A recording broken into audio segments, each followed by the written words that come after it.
What's going on, guys? Welcome back to Stonehard Sports. The draft has officially concluded. It is Tuesday as I'm recording this, so it's been done for a few days now, but it takes a while to get all this stuff through. We are going and ranking every single team, and I went through every single pick of every single team, so it took a long time, especially with a lot of other stuff that's going on, so I apologize for being so late, but we are going to go ahead and get into it. We have rankings for every single team. What I'm going to do is I'm going to go ahead and go based on 1 through 32. So we'll start with the bottom. So I'll mix it up a little bit. I normally people do, like A through, whatever the last thing is, which I think Washington is probably the last one. But we're going to switch it up a little bit. We'll do 32 up to number 1. So that's how we will go ahead and do the rankings. Again, a lot of the stuff in the middle, it's like if a team is 19 and another team's 20 and they have very similar or the same grades, like don't sweat it too much. It's just I may have valued one thing the tiniest bit over another. That doesn't mean it's a definitive 100% thing. I would focus more on the grades, and you'll be able to understand, and I'll clarify when there might be a little bit of a tier gap from one team to another. But let's not waste more time. Let's go ahead and get started. The first team we will start with, number 32 in our rankings. I believe, as expected from probably a lot of you, will go on and be the Atlanta Falcons. I am going and giving them a D+. It's very close to a C. You could say it's like a D+, and the teacher rounds it up to a C-. But I'm going to have to give it a D+. Obviously, with the first overall pick, we know how that had gone, or not their first overall pick, but just their first round pick. We know what the issues were around there. If you haven't already, go ahead and check out my first round video. But just didn't really make sense at all. I think I gave the grade like a D-. Just trading up for a quarterback. You already have one. They're trying to mimic the Justin Fields thing, but that was like the Packers trading up into the first round, like 20 picks later. And they already had Rodgers for a while, who threatened to retire, whereas Atlanta's going to have an issue the entire season. If Kirk has one bad game, they're going to be chanting for, Michael Penix to go on. And it doesn't create a lot of, just stable security within the organization. And they literally just signed him this offseason to a 4-year, $180 million deal. I believe there might be an out, after year 2 or 3, but that's at the very least 2 full years of guaranteed money to Kirk Cousins. And if you want to get out of the contract, you will have to eat some cap, so that's going to suck. But Michael Penix right now, I believe, is the same age that Jordan Love was when he first started this past season, around 24. So at the youngest, when he's a full-time starter, probably he'll be like 26, going on 27. Just not a great pick from any facet, and it was very shocking. One of the more shocking picks, I would say, that I've seen in the draft in a long time. And this is a draft I covered a lot. I covered this draft a ton, researched a ton, knew about a ton of the players, and it was like I guess there was one report that I saw that he starts at number 8, and it's like, oh, okay, I guess team wants to trade up. Nope, they took him. So that was pretty shocking. But let's get into some of the other picks that they had, because their second pick was also not amazing either. They took Rukaroro, who is a defensive lineman out of Clemson. It says defensive end. He's kind of also defensive interior as well. And they had to move. They moved up to get him. They gave up a third-round pick to go move up 6 spots. They moved up 6 spots, gave up a third to take a reach at number, 35. That wasn't really that great either. They have, obviously, Garrett and Onyemata. Both are over 30 and only have 2 years left on their deal, so I do understand, getting and helping the defensive interior. But they also, did just draft Zach Harrison from last year, and then they literally just drafted one with better value, around later. Both of them, the 2 guys after, are just straight at better value. Their next 2 picks, so just not a great first 2 picks in general. That would probably be like a C- or something like that. And then you get, to a little bit better. I told one of my friends, then this is kind of how I viewed it. The Falcons draft is like a bell curve. You start terrible, and then it actually gets better to the end, and that's where they peak. and then it kind of just goes back down, and it's like whatever. Because the next two picks are pretty solid. Braylon Trice at 74 is a little bit of a reach, but he is a high floor pass rusher, and they needed more pass rush help, so that's a good pick there, I would say. Even if it's a little bit high, it does fit their needs. And then Brandon Dorlus falling to the 4th round was pretty shocking. He can basically kind of move around the defensive line. He could be on the interior, he can be on the outside for whatever sort of 4-3, 3-4 they plan on doing. And he kind of could just fit there. He was a little bit undersized, so I think that's why he fell.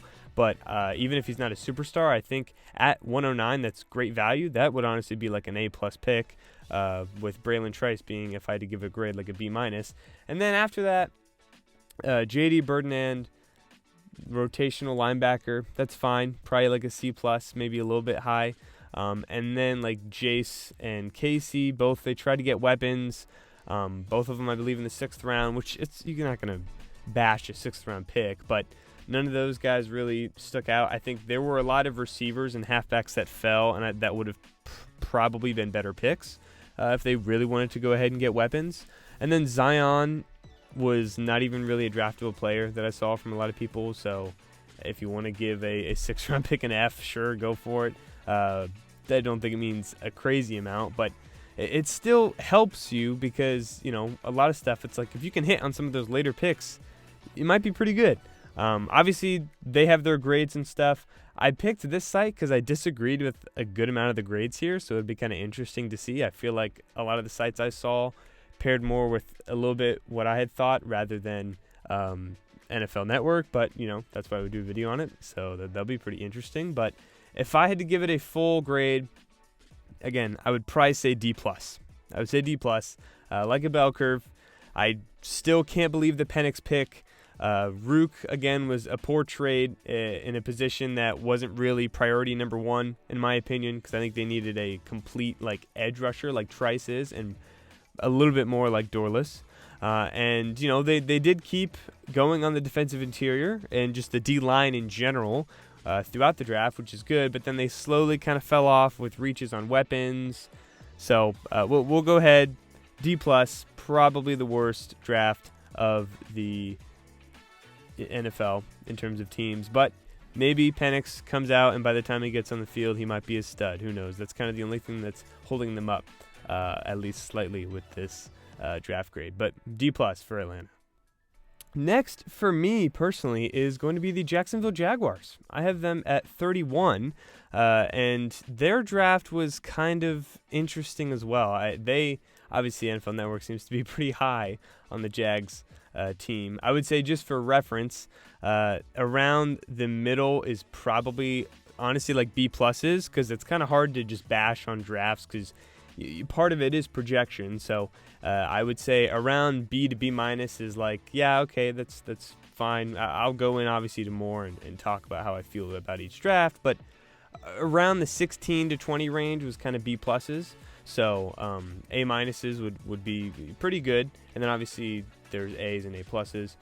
But yeah, start off with the D+, and then for the Jaguars, I'm going to go ahead and go C+. So they are much higher than Atlanta, but I thought they were kind of in the tier of their own, to be honest. I wasn't a giant fan of the Jags draft. Now, obviously, starting off with Brian Thomas Jr., he did fall a little bit to 23, and they traded back, so I think that does help. They really are messing around with a lot of receivers there. I had written down that Zay Flowers was probably out. I believe that was on one of the literal first-round mock, or not first-round mock, but first-round grades, and that ended up being the case. He is not there anymore, so this is what they're going with at receiver, and I think it's good. He's a deep threat. They kind of needed that for Trevor. It didn't seem like that was really the case there, at least with Ridley. There were so many games I watched where they just were not on the same page all the time, so maybe Thomas can come in and do that. So the first-round pick, I don't have a problem with. I thought they had more pressing needs, but the player is still good, so it was like an A-, B+ around there. And then after that, like day 2, some of their picks I just didn't really love, especially the second-round pick, Mason Smith.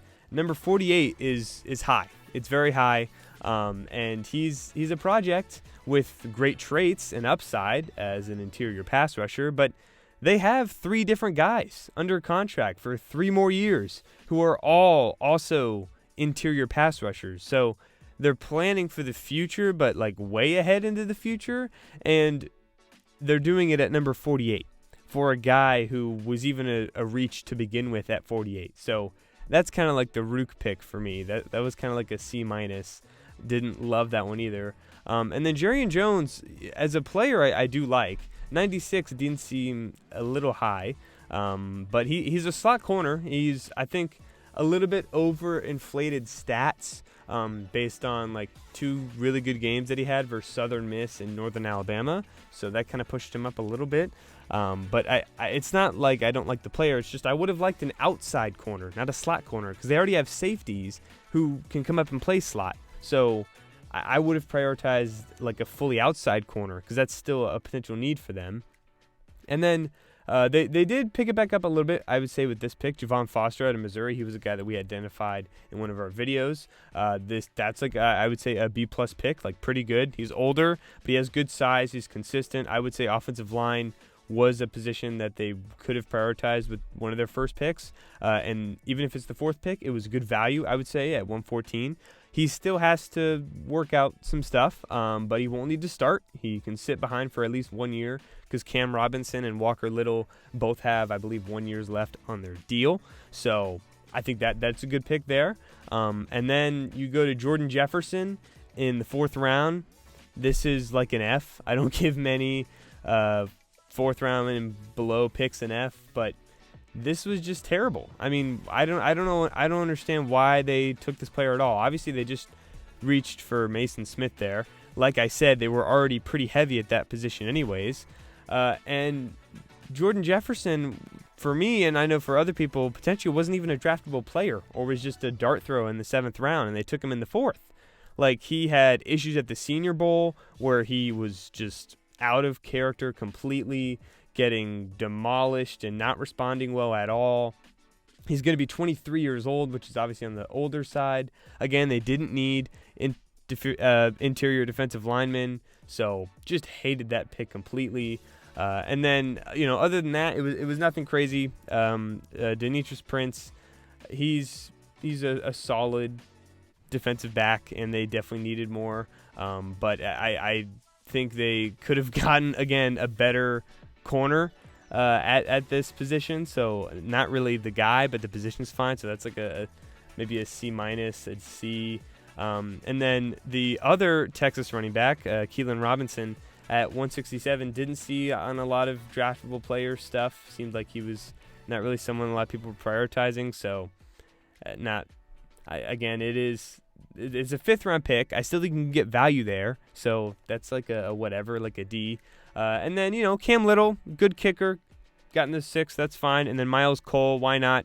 He's like a dart throw. He's a quality developmental edge. But those picks don't really change the grade for me a lot. So when you look back on it, it's really just, I would say, Brian Thomas Jr., which is I think going to be a good receiver, but maybe they could have prioritized a different position that's, maybe needing more. And then I would say that Javon Foster out of Missouri is probably their next best pick, but at the most, he'll probably be like a fine starting tackle that you were able to get in the 4th round. Hopefully, Jones is a good slot, but it's not. I don't know if he's going to play a ton because there's so many guys there that already play slot. So when I finish this draft and I see they still have a good amount of issues that they had coming into the draft, wasting a lot of picks on interior defensive linemen that need developing. One of them I don't even think will develop at all. And again, later picks didn't really give me anything to be happy about. So it's going to be a C+ for me. I would honestly, the more I'm thinking about it, potentially give it a C. But, I really didn't love this draft for them. And I think, it was kind of disappointing for the potential draft they could have had to try and boost themselves up to make the playoffs, because that's the expectation with Trevor Lawrence. You got to make the playoffs, and this division is much harder now. So I don't think this draft helped them as much as it could have. So they're going to be 31st, and I'll stick with the C+.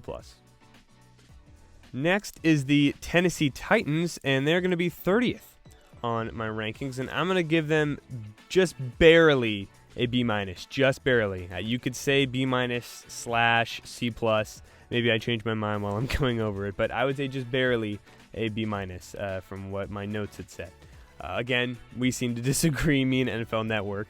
But they started off with J.C. Latham at number 7, which you know my opinion of that. It's like a C+.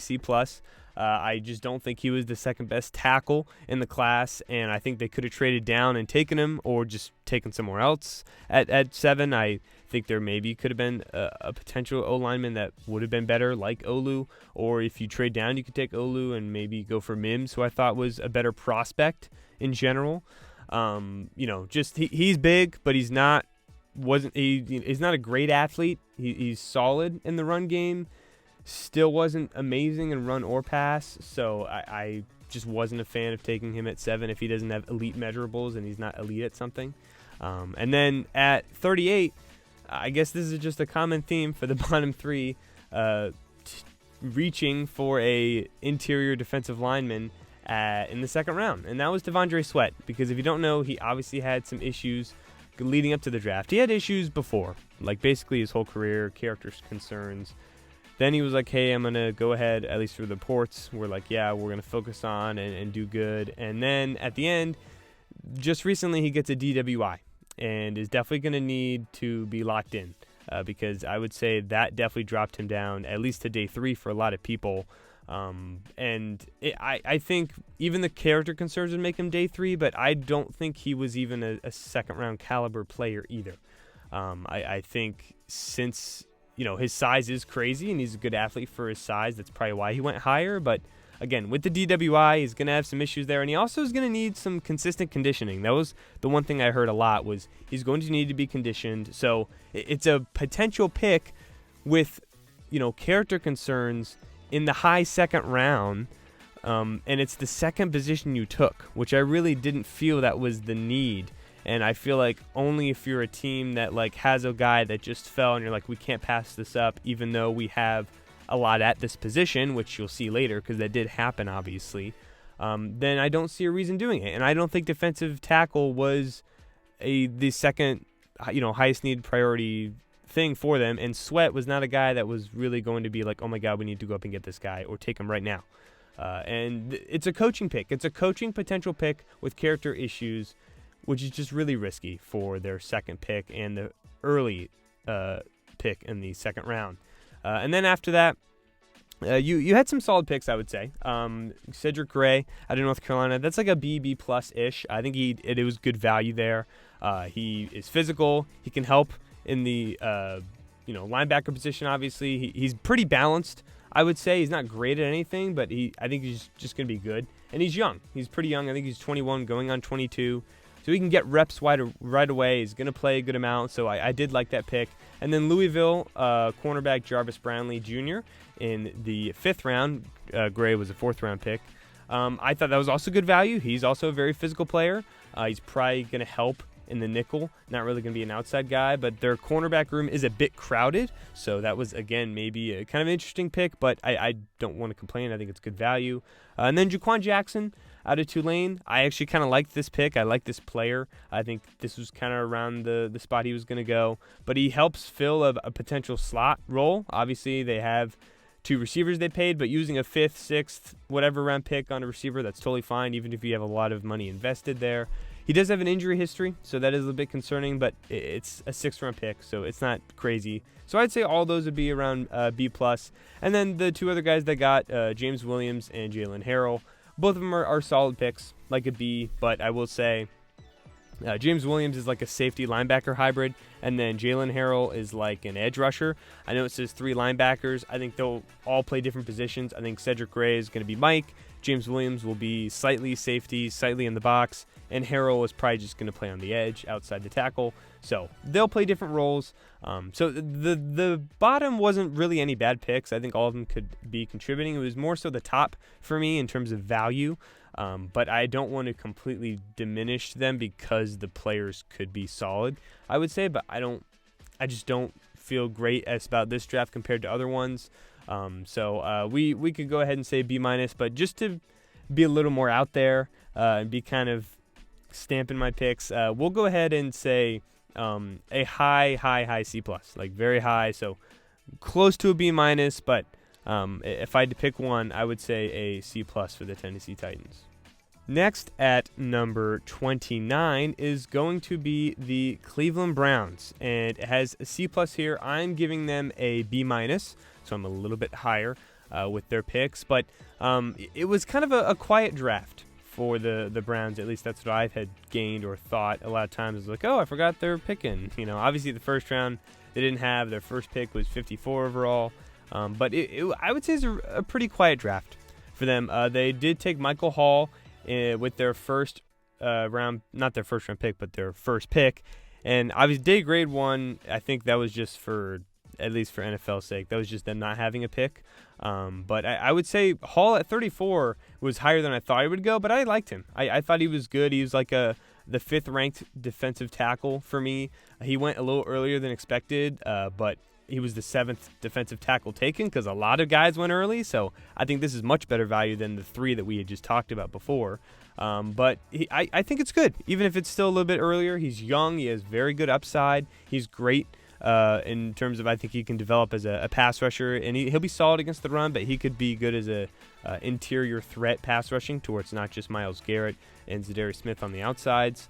And he's young, so I think he can do pretty good. His best game was against Michigan, who had like 6 offensive linemen drafted, so I would say that's a pretty good showing. So I actually liked this pick. I would say it was like a B+ pick.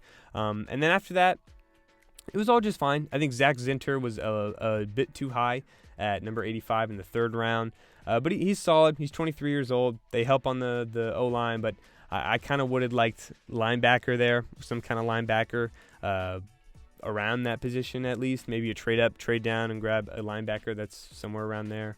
And then after that, they did get Jamari Thrash. Again, the receivers were very deep, and it was a great receiving class. So this is good value for him. He's a very good athlete. Nothing really stands out at all, but I think he could just be a pretty solid player. Only thing is he needs to improve his hands.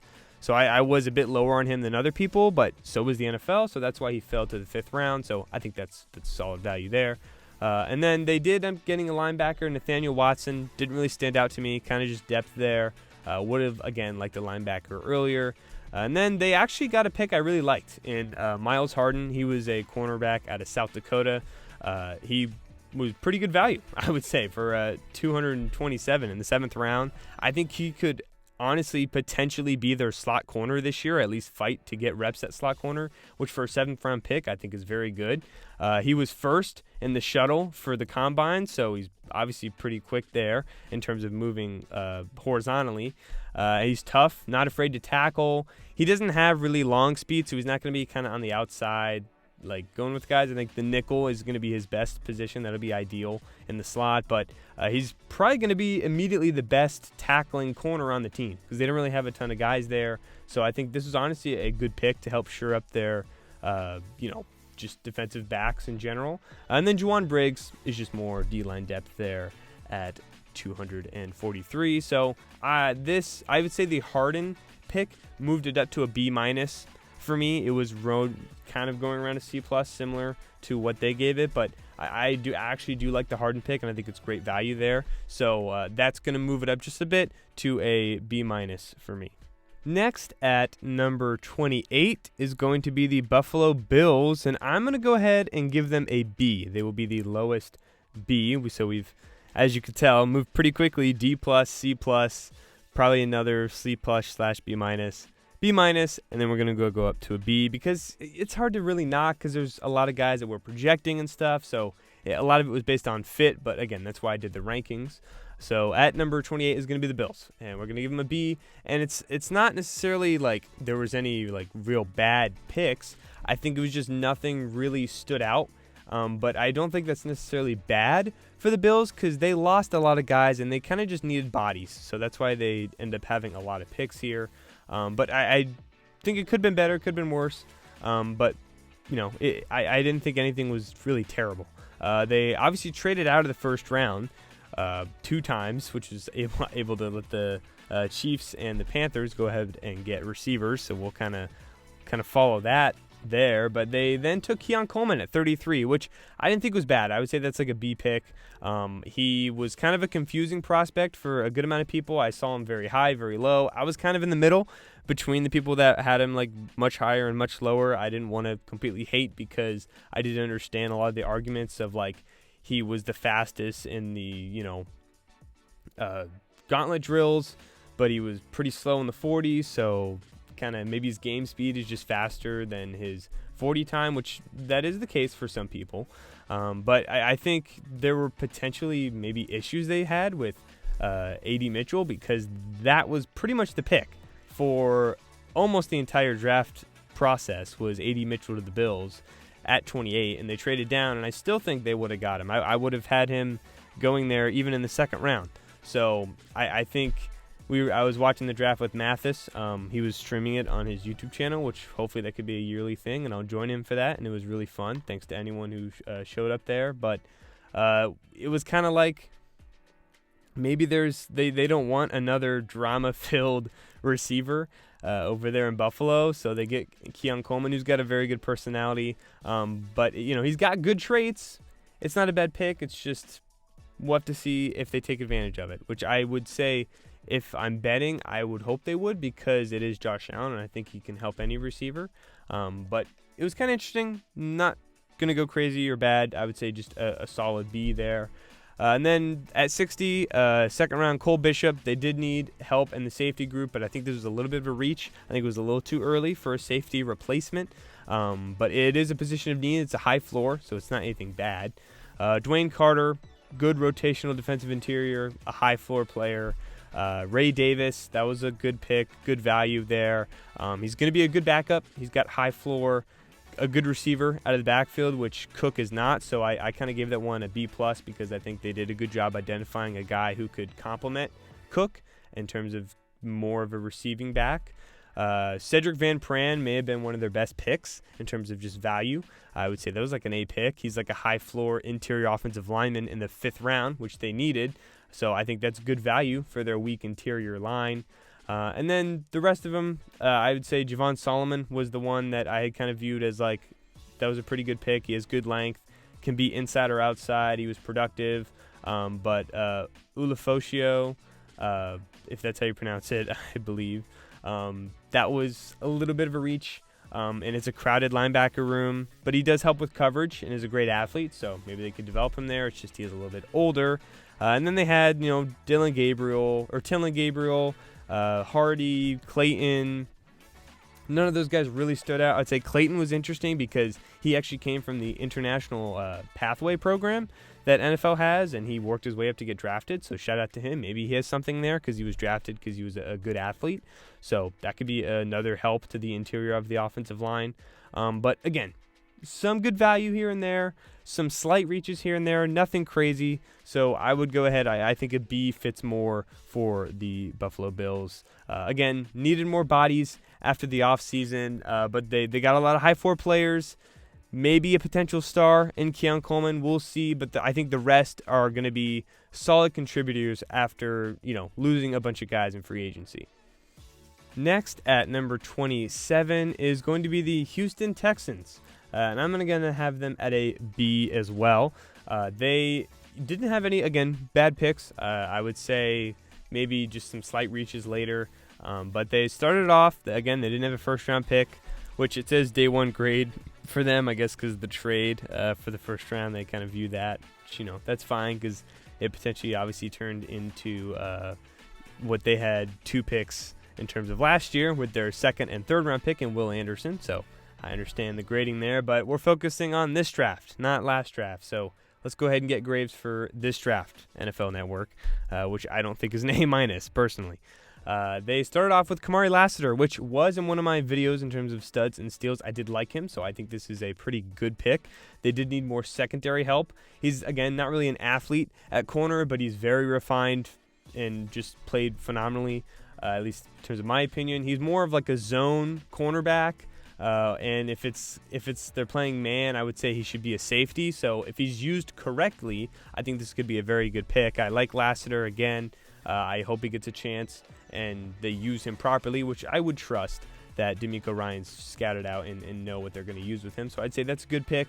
Blake Fisher, solid, like a B. I like that they took a tackle. That was someone in a position I had them taking earlier. I had a Texans fan arguing with me about they don't need a tackle, and I literally had them taking one at this pick that they had. So kind of funny there, but he's like a higher floor player. He is young. At 21, he just doesn't have a ton of upside, so it's a little bit weird that there is a young, high floor player, but that's kind of what it is because he doesn't have the greatest traits. He's just solid. So I do kind of like that pick there. I did identify O-line as a place they needed help with. Just maybe they could have gotten more of a developmental tackle because they have Laremy Tunsil there and they don't need to play Raiwede, but I do understand the idea of there are injuries that happen. We want to win now, so not a bad pick at all. I would say a B there. Kalen Bullock, young free safety, good in coverage, not really a tackler, but this is around where he was kind of projected, so B-. Cade Stover, I actually really liked at tight end out of Ohio State. He's like a high floor tight end, not really a blocker, but I'd say he's pretty well rounded in terms of his receiving game and his route running. He just knows how to play the position. He had no drops last year, so I think that can help because I know they do have tight ends there that they have, but Brevin Jordan is like on the last year of his deal, so Stover, unless there's injury, not sure how much he'll play, but I think for the 4th round, that'll be a good pick there to help rotate in at tight end. And then after that, not really anything crazy. A few slight reaches like Jamal Hill, Jawar Jordan, Solomon Byrd, kind of mixed stuff from all of them. Jawar was the running back that was with Isaac Urendo, who was one of the best running backs that we have identified on the studs and steals. He also played with him at Louisville. But Hill, Jordan, Byrd, slight reaches, nothing really crazy there. All kind of C's, not sure exactly if they'll do much. And then Marcus Harris, in terms of one of their 7th round picks, I think he's a good run defender. That's kind of all he is, but for defensive interior, and their defensive interior is not great, which I think maybe they could have focused on that a little bit higher. That's still a good pick because he might actually play for them in the 7th round. And then Ladarius Henderson, I think he was like the worst kind of offensive lineman at Michigan. Maybe he was elevated by the guys around him, but it's like a C+. Who cares? It's a 7th round pick. So a few, not really anything crazy in the back half. I think they may have potentially could have used a little more on the defensive interior, but they boosted the secondary, which I do think was needed. They helped their O-line, which I also think was needed as well. Again, interior D-line, only one in the 7th round pick. Would have liked a little more, but Stover is great value, and even if it's it's a crowded tight end room though, so that does take into account my grading. But I wouldn't be surprised if this was maybe a little bit lower in the future, if let's say they don't use Lassiter correctly or he doesn't work out. I don't see a ton of high floor guy or high ceiling guys later on, so I wouldn't be surprised if this was a little bit lower in the future. But I would say at 27 they'll get a B for now. Next is going to be the New England Patriots, and we actually agree on this one. I also am giving it a B, but it is a by default B. That is what I'm going to say for this pick. Obviously, and they are 26, by the way, number 26. Obviously, the first pick, Drake May, not really anything to complain there. That was an A+ that I gave it just because I think they got the second best quarterback with the 3rd pick, and the quarterback, went in the first 2 picks before them, so I thought that was good value. Again, he was erratic at times, but I think the stuff around him was pretty terrible. He had no help. I think he's a total stud. But again, I am a tiny bit worried, obviously, about maybe what is around him for the future in terms of playing at New England, and that's why I do think, and I do agree with the idea that he should not start the year. I do think Jacoby Brissett should start. I think Jacoby Brissett is a good quarterback, at least good enough to start in terms of a team that doesn't need to freak out and win right now. But after Drake May, which they got there, their day 2, I do agree, was not as ideal. I would say Jalen Polk at 37 was good. It was a little high from what I saw a lot of people just because he is a high floor receiver, but they needed receiver. It's just maybe slightly a different one. I think they could have afforded to take a swing at maybe some higher upside receivers because they do have a ton of receivers there that are just like, hey, they're solid options. They're good, but I would have liked maybe if they took a swing on a guy who was a little bit more upside. But I would say Polk his ceiling is still solid. He's very high floor. But they just kind of have similar players to what Jalen Polk is, and he's not really a separator, which again, not really a ton of the receivers in New England are, which worries me a little bit. But I do think that he's still a good wide receiver. I think he could be a good number 2 or 3 on a relatively successful offense. I just think maybe I would have gone a slightly different receiver there, but it's still position of need, so it's like a B. And then Caden Wallace at like early 3rd round, that was not a good pick. I just didn't agree. It's not that the position is bad, offensive tackle, but this is just way too early for what this player I think was kind of projected to go. He is 24. He had his first good year last year, and it was like fine. His size is ideal, but just not really great for top of the 3rd. Didn't agree with that. And then in the 4th round, early 4th, Layden Robinson, again, sure, good O-line, but that was a reach as well. That was kind of not an amazing pick. He's more of a good power run blocker, I would say. It's more depth, but again, O-line, I think it's not bad they took him. It's just not good value. So those are kind of like D+ and C- in my opinion. Javon Baker, they all got another receiver, which I liked.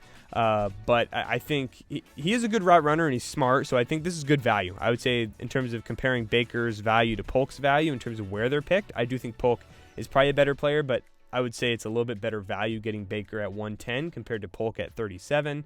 So I'd say this is probably a B+. Only thing is, he did have a high drop rate, and he's not a crazy athlete. So again, he doesn't really stand out from a lot of the other receivers they have. And he's smart. He's a good route runner. He'd be a high floor player, but not someone who is going to really break out. So they got a lot of clumped receivers in that room. I do think both of these guys will get some time, though, there. But I would have liked just maybe prioritizing a different idea for getting your receivers there. And then Marcellus Dial, solid depth at corner. And then Joe Milton. They took a quarterback. They did the Commanders thing what they did obviously a long time ago, and that worked out for them. But I don't think you're really at that risk with Drake May here and Joe Milton. Joe Milton has one of the best arms in the NFL right now, even coming in as a rookie, but he's one of the worst throwers also right now. So I don't think this was a pick to go ahead and get a quarterback. I do think he's probably going to help out and be more used as a tight end than a quarterback. So maybe he'll be like a Taysom Hill role, potentially a poor man's Taysom Hill, I would say. But I think maybe that's what I'm guessing they're going to do. If not, this is just not a good pick. But again, it's a 6th rounder, so don't want to freak out. But kind of an interesting pick there. I'm actually kind of interested to see how they'll use him. But that does also confuse me because they got Jaheim Bell in the 7th round, which is very good value. That's actually a good value pick. I think he could be a good tight end number 2, so not really sure what Milton's going to do because after the Bell pick, that made me question the Milton pick even more. So I'd say the Bell pick is good. Milton, maybe, I don't know how they'll use him as tight end, but I was a little disappointed in kind of what they had afterwards. Again, I do think the receivers are good. O-line, it's good you took them, but their reaches. Milton was questionable. I do like Bell. But I would say it's an interesting first draft for the Patriots. I don't think value was really a huge priority for them, which is funny because that kind of stays a thing that they've been doing. It wasn't really one guy that made all the specific picks. It was kind of a collective effort.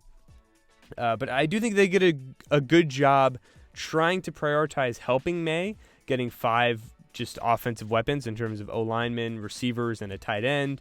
But again, I do think the value is there's not a ton of upside with all of them, and the value was okay. The draft is not bad though because they got May, and I would obviously be lying if I said that I'm not worried a little bit about him here after this draft. But I think they will most likely probably be drafting in the top 5 next year if I were to guess. So hopefully that next draft would be a good one where they can help surround May. Kind of like the Panthers with, I'm not comparing the Patriots exactly to the Panthers, but I mean, Panthers' situation was way worse, like way, way worse. But just after the rookie year wasn't great, and then you go ahead next draft and try and get a bunch of offensive players to help.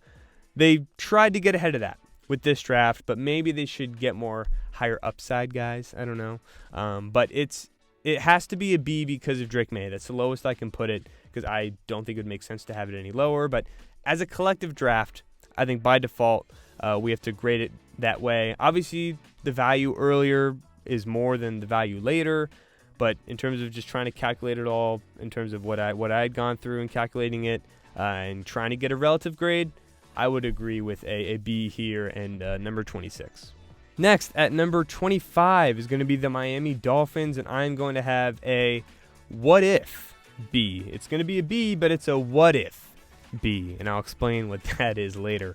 But let's start off with just their picks in general.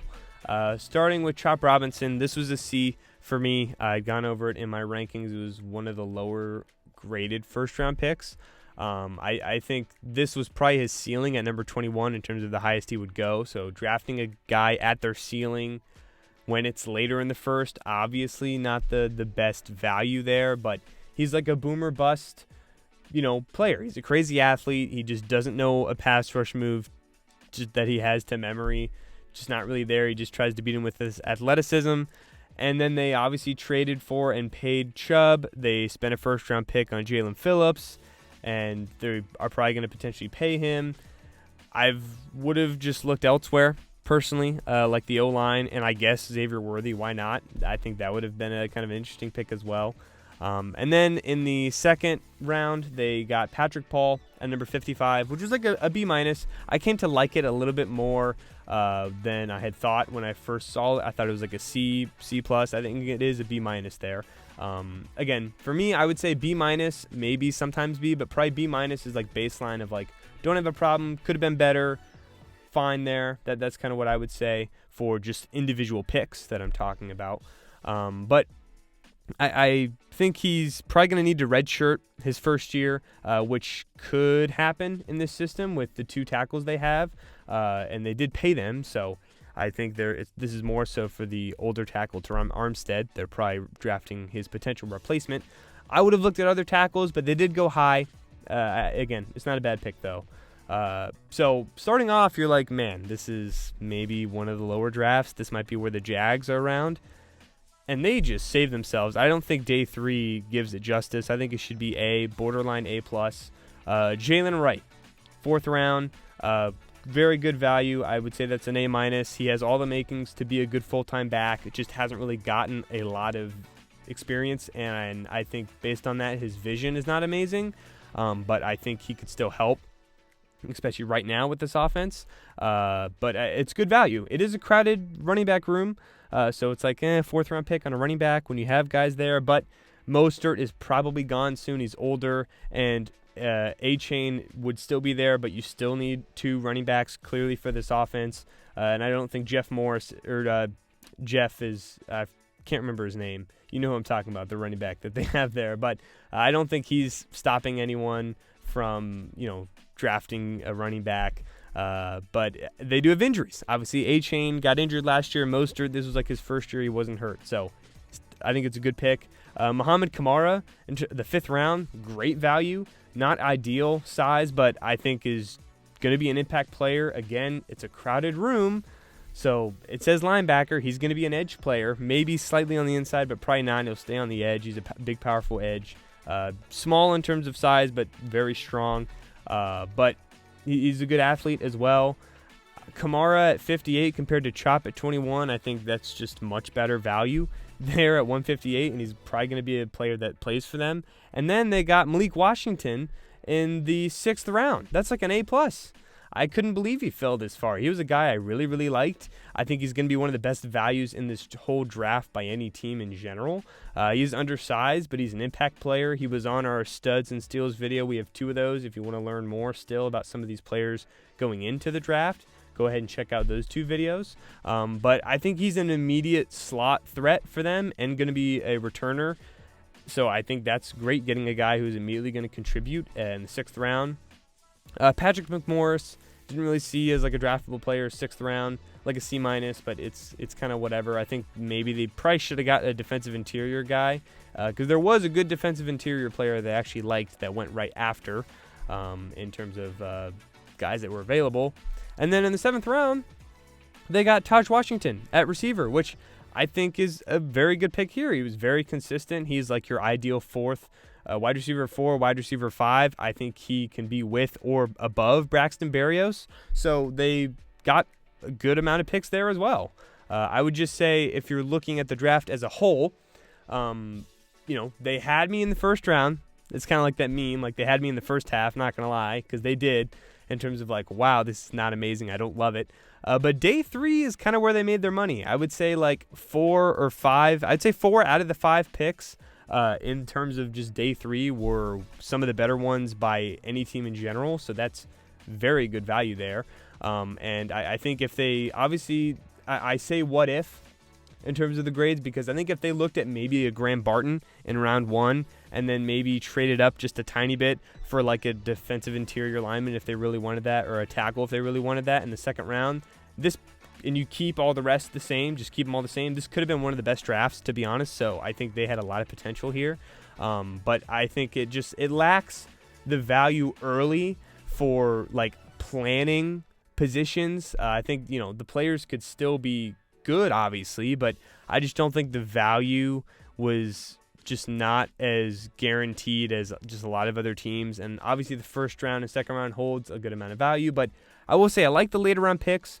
It's just I still think we're going into next year with like, hey, they still have interior offensive line problems, which they didn't take really at all. I don't think Patrick Paul is going to really play interior, which he could, but seems like he projects a little bit more as a tackle because he has good length.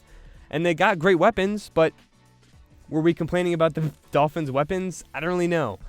So I still want to give them higher because of the weapons and stuff I liked. So they are at the top of this tier in terms of B tier. But it's a what if, I would say. This could be a great draft. But I think their day 3 is really where they made their money. But we'll have them at 25. Next is going to be the Tampa Bay Buccaneers, and they're going to be at 24, and I'm going to have them at should be a B, but it's a B+ because of players. And obviously that means that in terms of just value and stuff, and maybe like they should have prioritized positions, should be a B, but again, you can't just dismiss the actual players they got because that's the most important part. So that's what pushes it up to a B+ for me, but they're at the bottom of the B+ range. I think with the 1st round pick they had, Graham Barton, I think that's an A. It was great value. I think he's immediate good center for them, and I think he's a good run blocker, good pass blocker. He's athletic, just a very good pick there, and they needed that, so an A, can't complain. And then after that, it was, in terms of the 2nd round, I think it was fine. It was fine. I would say Chris Braswell, I personally obviously didn't love him. If you had watched my what I would do 2nd round mock, I didn't have him going in like day 2, or I don't think I had him in the 2nd round, maybe the 3rd. I can't remember if I did 2nd. I think I only did 1st and 2nd round, but he was like a 3rd round player for me. He goes in the 2nd round. It's like a developmental edge for a team that needs edge help right now. So again, it's at a position of need, so it has to be at least like a C+, B-. That's kind of what I gave it. But I would have looked at maybe other edge rushers there that are ready right now, or just ones that I prefer, because I think he's a little bit undersized, didn't have amazing production, and is like doesn't have a ton of upside for me personally. So that was like whatever. Tyke Smith was actually, I thought, a pretty good pick. That was like a B+ at safety. It was a little bit high, but I do like the player, so I think that's still good.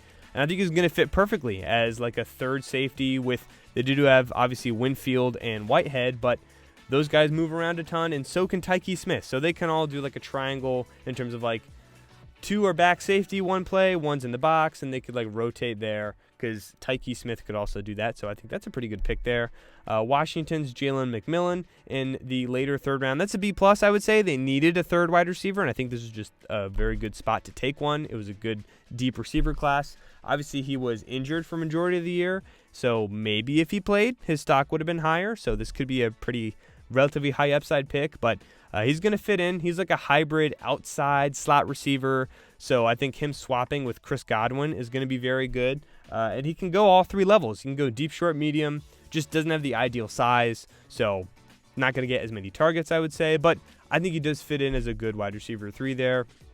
And then Bucky Irving out of Oregon, I do think it's a B. There were some people that were pretty low on him and others that were relatively high. I don't think he's a bad player.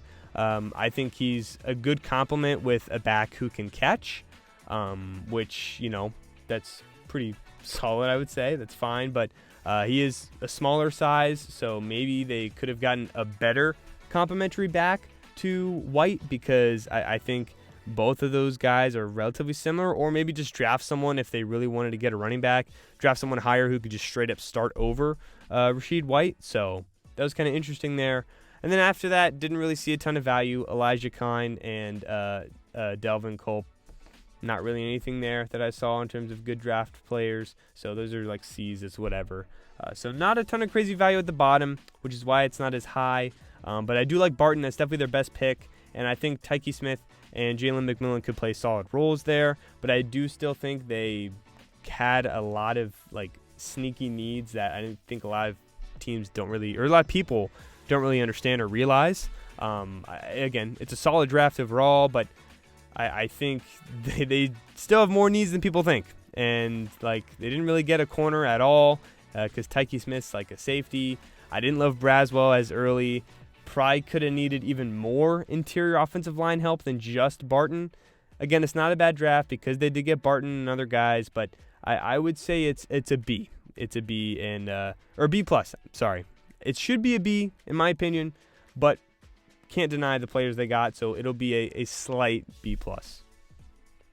Next is the New York Giants, and I do agree with NFL Network. I have them as a B plus and number 23 here. Again, 23 might sound bad, but it's a B plus. Like, hey, good. Like, let's not freak out a little too much over there. I would say the Bucs were kind of in their own tier in terms of what I think they should have, but they had to be a B plus. So I'd say this is the start of like I'm confident this is a B plus tier. Obviously, starting off with Malik Neighbors, it's an A. Very good pick. Needed a receiver. He was worth of the pick. So that's good. Nothing really to say much there. I think a lot of people have the same opinion of him. I will say I think Odunze has a higher floor because Neighbors had a few times when he was on the outside that he did struggle versus a few college corners who are drafted in like the 3rd, 4th round, maybe sometimes even 5th. But in the slot, he was amazing. So if he could develop to be an outside receiver like kind of a Jamar Chase did, or Jefferson, which they play in the slot a good amount anyways, but they could still move outside. Neighbors could totally do that, and he would obviously be amazing, but I don't have an issue with the pick. I don't want to get that twisted. I'm just saying between Odunze and Neighbors, I thought it was closer than a lot of other people did, but I think this is a good pick. Either way, it's like an A. Then we have Tyler Nubin, B+. I think there were varied opinions on this safety class. It was kind of all over the place, but I think consensus had him as like at least, the very least, a top 3 safety. But he's kind of your general ideal, just back free safety, which is what they need after losing Xavier McKinney. So that's a good pick in the 2nd round. And then they got Kentucky's Andrew Phillips at number 70. And I'd say this is a B. I think it was around where he was projected, so that was good. A little bit high for me personally, but I still don't think it's a bad pick at all. It's, not as high of a need, but I would say looking at their roster, I know they addressed it a lot last offseason in terms of the draft, but I do still think it was good to get a cornerback. He's raw and he's young. He's kind of like a little bit of a boomer bust corner because he has good traits, just obviously didn't have as much production or as good grades as a lot of other guys, but it's 3rd round, so I'm okay with it. And you needed help at corner. Maybe you would have liked to get a higher floor cornerback, but still not bad. It's like a B, good pick there. Theo Johnson, tight end in the 4th round. This is also a B for me. He does have ideal size. He was inconsistent, though. I would say he's, with the, Waller rumors that were kind of going around, that apparently he might retire or is thinking about retiring or just could retire. Seems like they tried to identify someone that they could take. And I think Theo Johnson could be that guy. I don't have the just craziest opinion of him, but for the good value, seems like they may have needed a tight end. I think that's a pretty solid pick there. It's like a B. And then Tyrone Tracy out of Purdue. Again, good value. I would say not going to be like a crazy starter or anything, but just like a good rotational, like 3-down piece that they can add to their halfback core.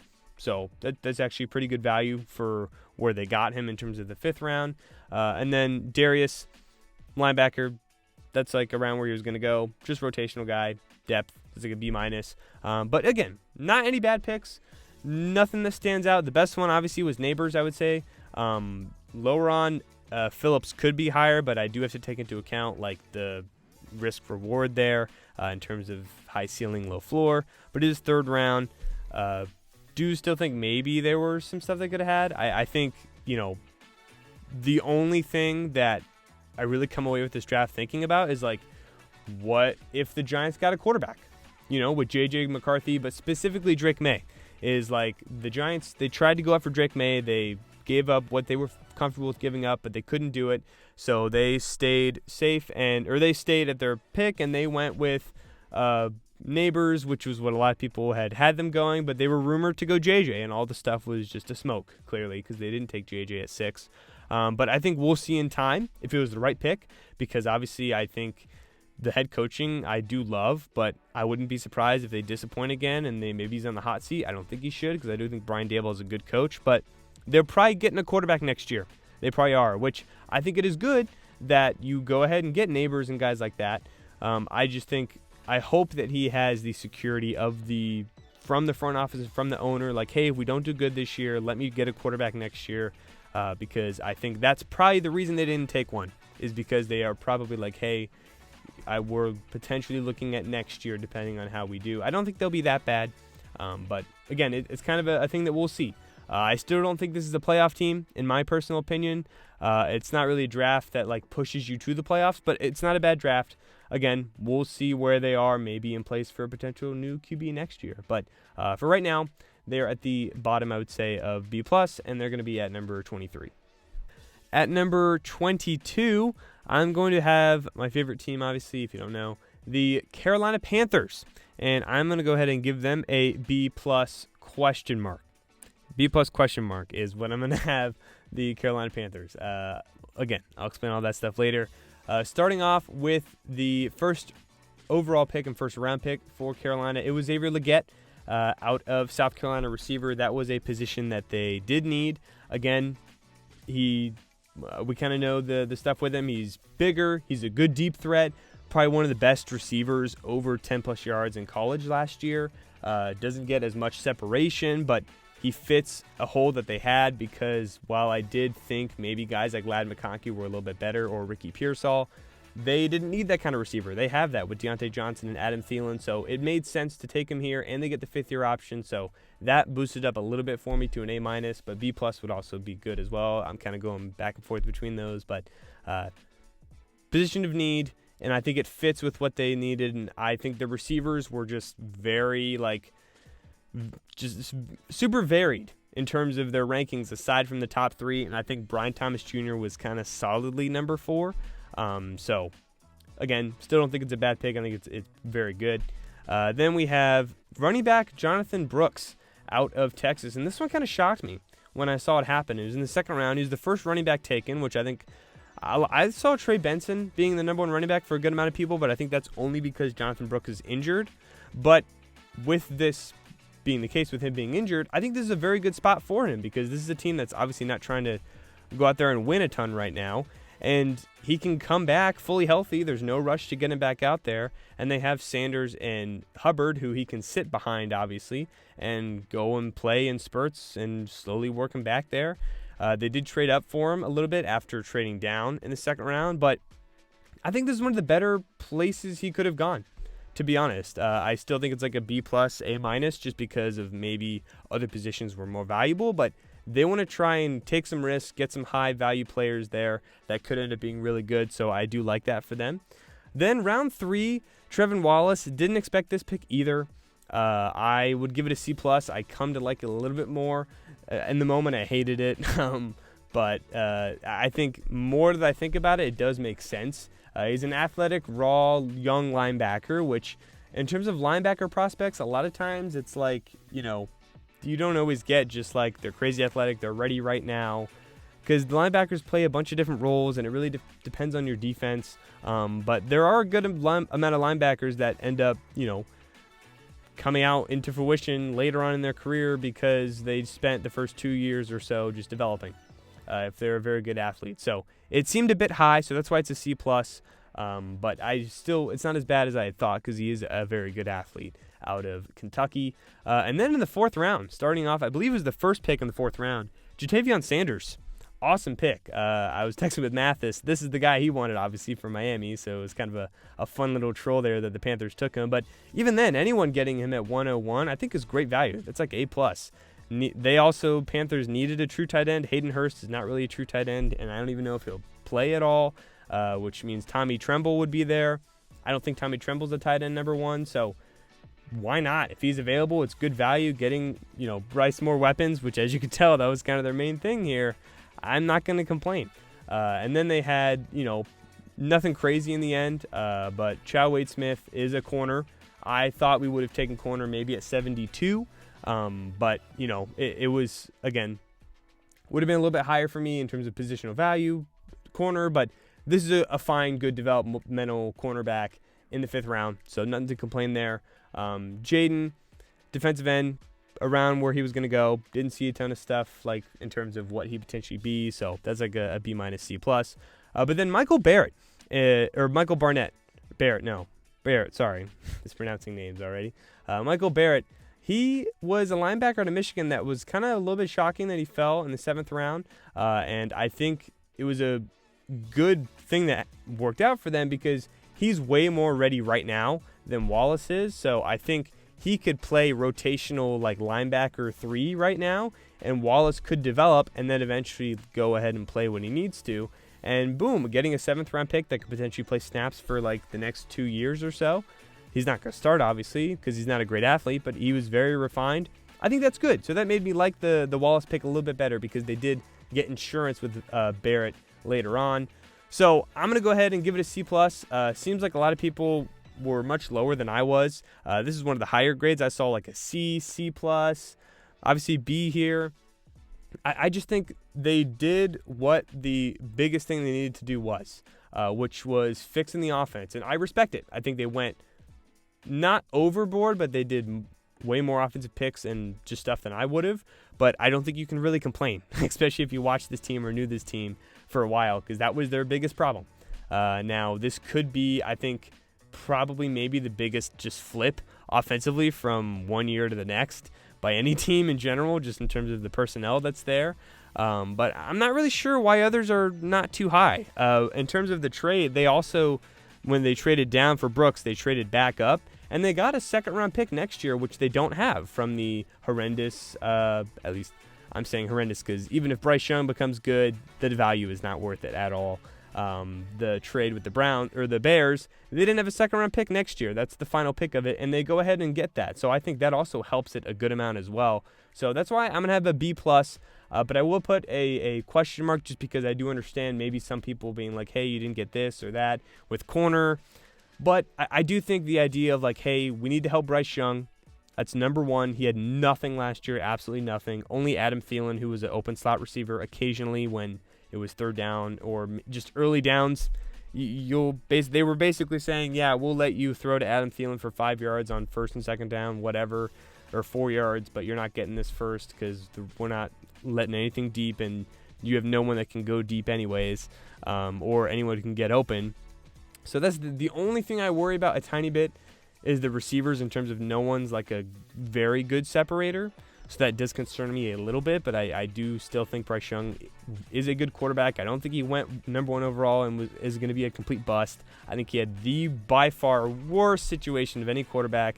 I will say I do think if C.J. Stroud was there, he probably would have done better, but he would obviously not be the name we know of today in terms of what he could potentially be.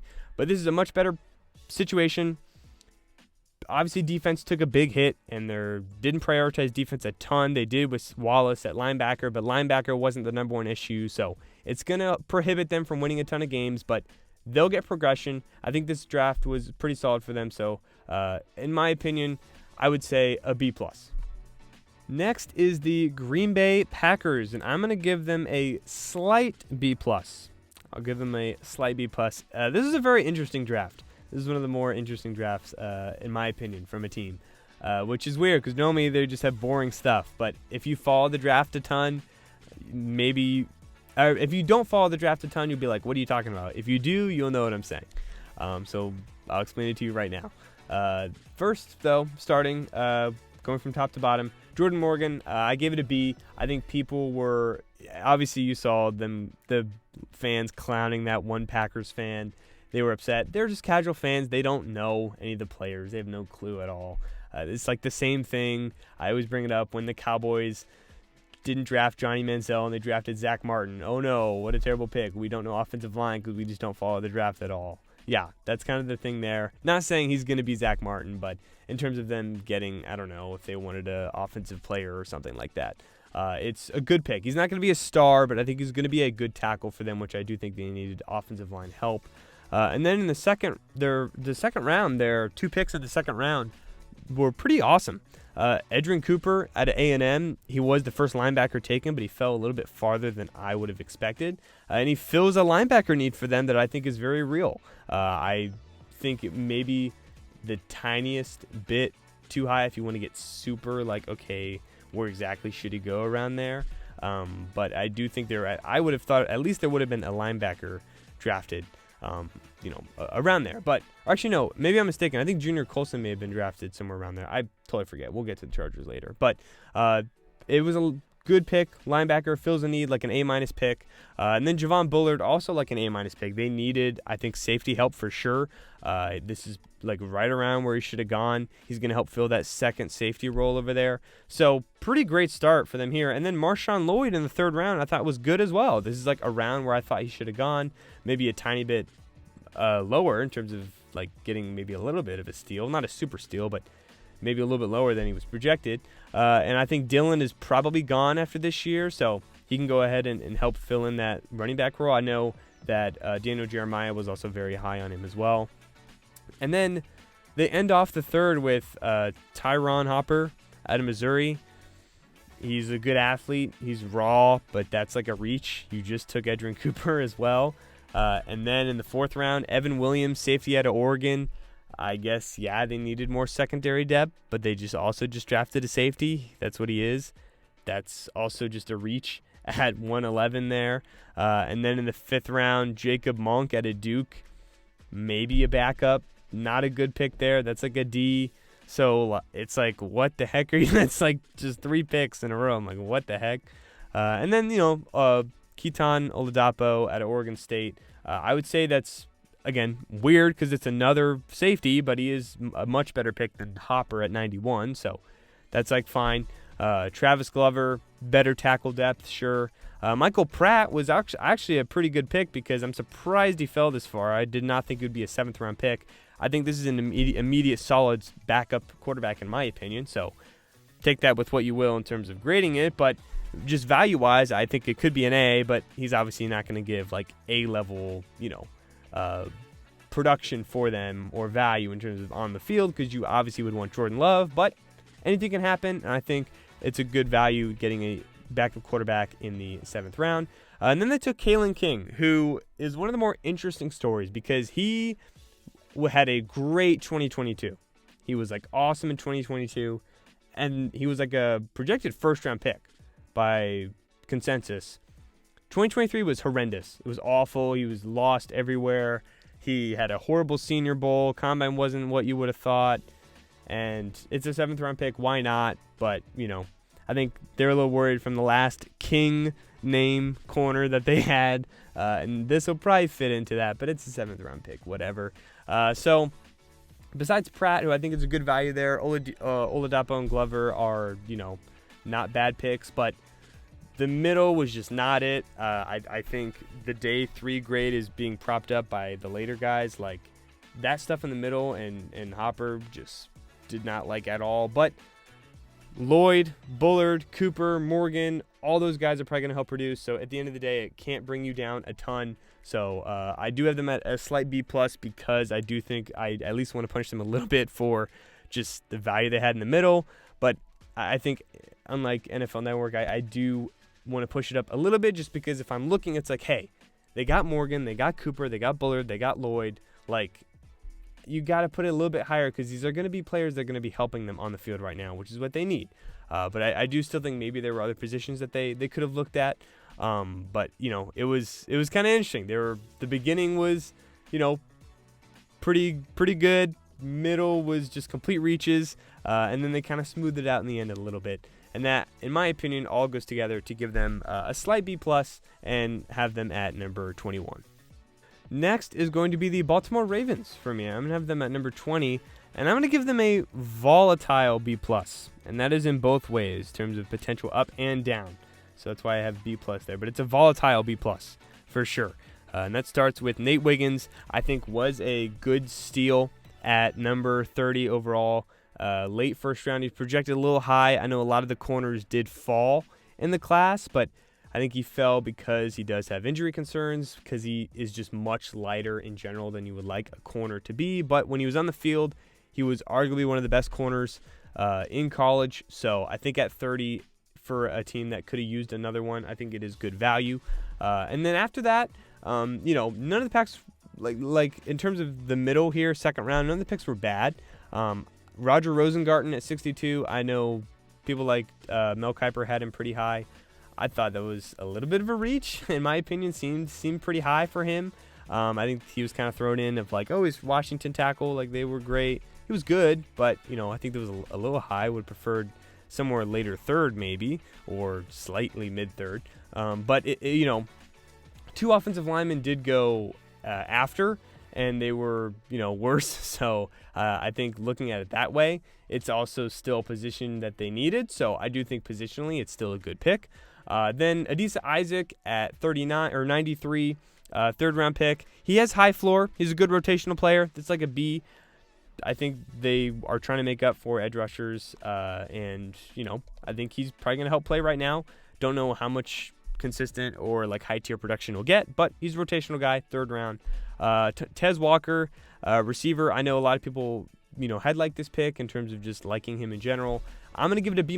It's fine, but it is admittedly good value for him, but I'm still not a big fan. The Senior Bowl was terrible. I think at UNC he could have been so much better than what he was, and he could be good, and I do think they needed to draft a receiver. Just I wasn't as big of a fan on the personnel in general. So Rosengarten, Isaac, and Walker, all like the position and value is like fine and solid. The players, I'm just like, sure, I guess, but I'm not sure how much of an impact they're going to make. And then they got TJ Tampa at 130, which it has to be an A, because I'm very shocked that he went this far. I'm very shocked. This is a guy I wanted the Panthers to draft for sure.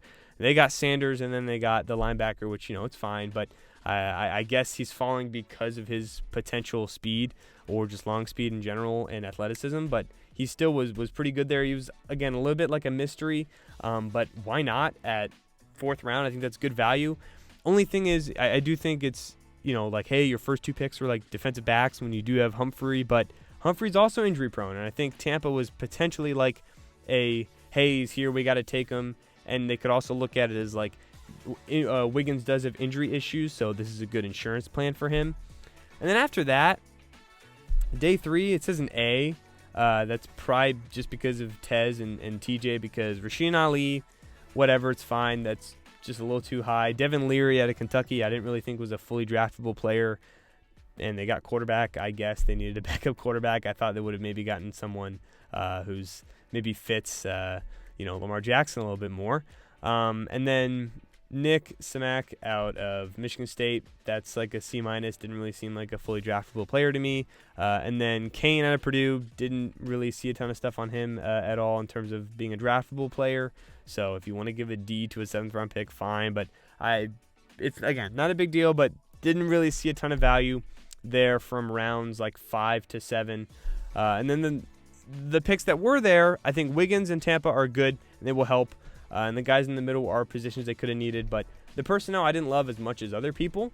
So while this is an A-, I think it's a volatile B+. And I considered grading a little bit lower, but I didn't want to be super harsh on them. In terms of like rankings, I still think I would have had them in the B+ tier, but whether they're 20 in terms of being higher or lower. Again, I got to see how well some of these consensus higher ranked guys like Tez Walker, Adisa Isaac, Roger Rodengarten, TJ Tampa as well, how they're going to play. Down the board, again, didn't really get much, but I think it's a volatile B+, because it could be much lower. It really could, but it also could be higher if they get, good health or not. But the Ravens seem to have not really cared about health in general, which I think has both been to their help and their detriment. So I'm going to put them right in the middle of this B+ tier, number 20, and they'll go ahead and get a volatile B+.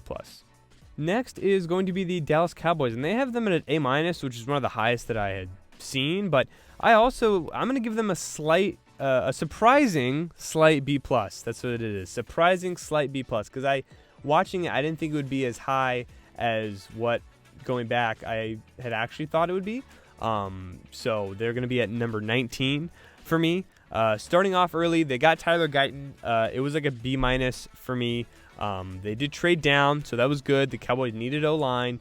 They know how to develop tackles, so I think this is the best place Guyton could have gone. I just didn't think he was as good because he is raw and older, but he's not a crazy athlete either, so that's why I had my concerns there. But if it were to be one team to get him, I think the Cowboys would be the one, and if he were to be good, so that is good for them there. Marshawn Kneeland, he was one of my personal favorite players in the draft. I loved him. I would have loved him to go to the Lions. That would have been the ideal spot for me, but this is still good for them. He's a big, balanced edge, good size, good athlete. I think he's just a starting edge number 2 in the future, in my opinion. He does have lower upside with his age, but I think in the second round, that's definitely worth it. Now, they do have DeMarcus Lawrence, obviously, who's older, but I think Marshawn Kneeland can rotate early and then maybe take his position later on down the line. And then Cooper Beebe out of Kansas State. He was much higher on some people's boards, much lower on others. I was on the slightly higher side. I did actually really like him. He was a top 3 interior offensive lineman for me, top 3 to 4 around there. So I'd say this is like a B+ pick. I think it's a very good value for him as well.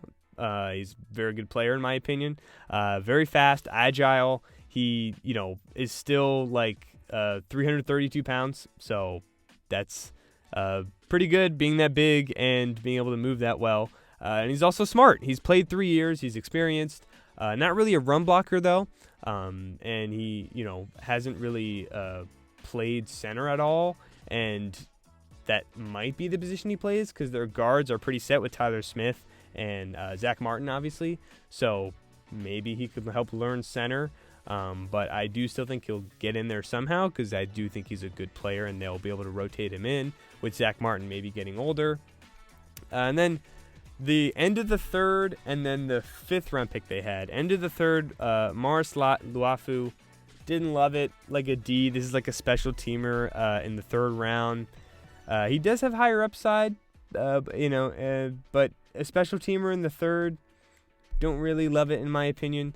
It's like a D. But then Kalen Carson in the 5th at 174 is a borderline A+. I might as well say it's an A+. They probably needed another corner. He's great value at the end of round 5. Consistent, great run defender. He's got a high floor. I think he's probably going to start next year over Jordan Lewis, or he'll switch with Jordan Lewis, and Jordan Lewis only has 1 year left on his deal. They had secondary injuries last year, so I honestly love this pick. I think it really made up for the Lafu pick there. And then later on, Ryan Flournoy, didn't see a ton. I read up on him a little bit.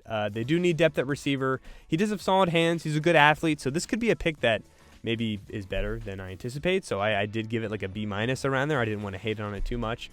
And then Nathan Thomas, linebacker out of tackle out of Louisiana, solid run blocker. Help on the O-line. So, yeah, sure. They did draft 3 offensive linemen, though, so that is a lot. And then Justin Rogers is just a fine rotational run defender at 244 in the 7th round. So, again, in terms of just looking at it, like Guyton, yeah, I didn't love, obviously, his value there, but they did need tackle, and they know how to develop him, and this is a good spot for him. Kneeland, I just really like as a player. BB, I also really liked as a player. And Carson was great value at the end of the 5th round. So now they really did dig into the lines, both offensive and defensive. And they also did have some steals, in my opinion. I do think they should still sign a weapon next year.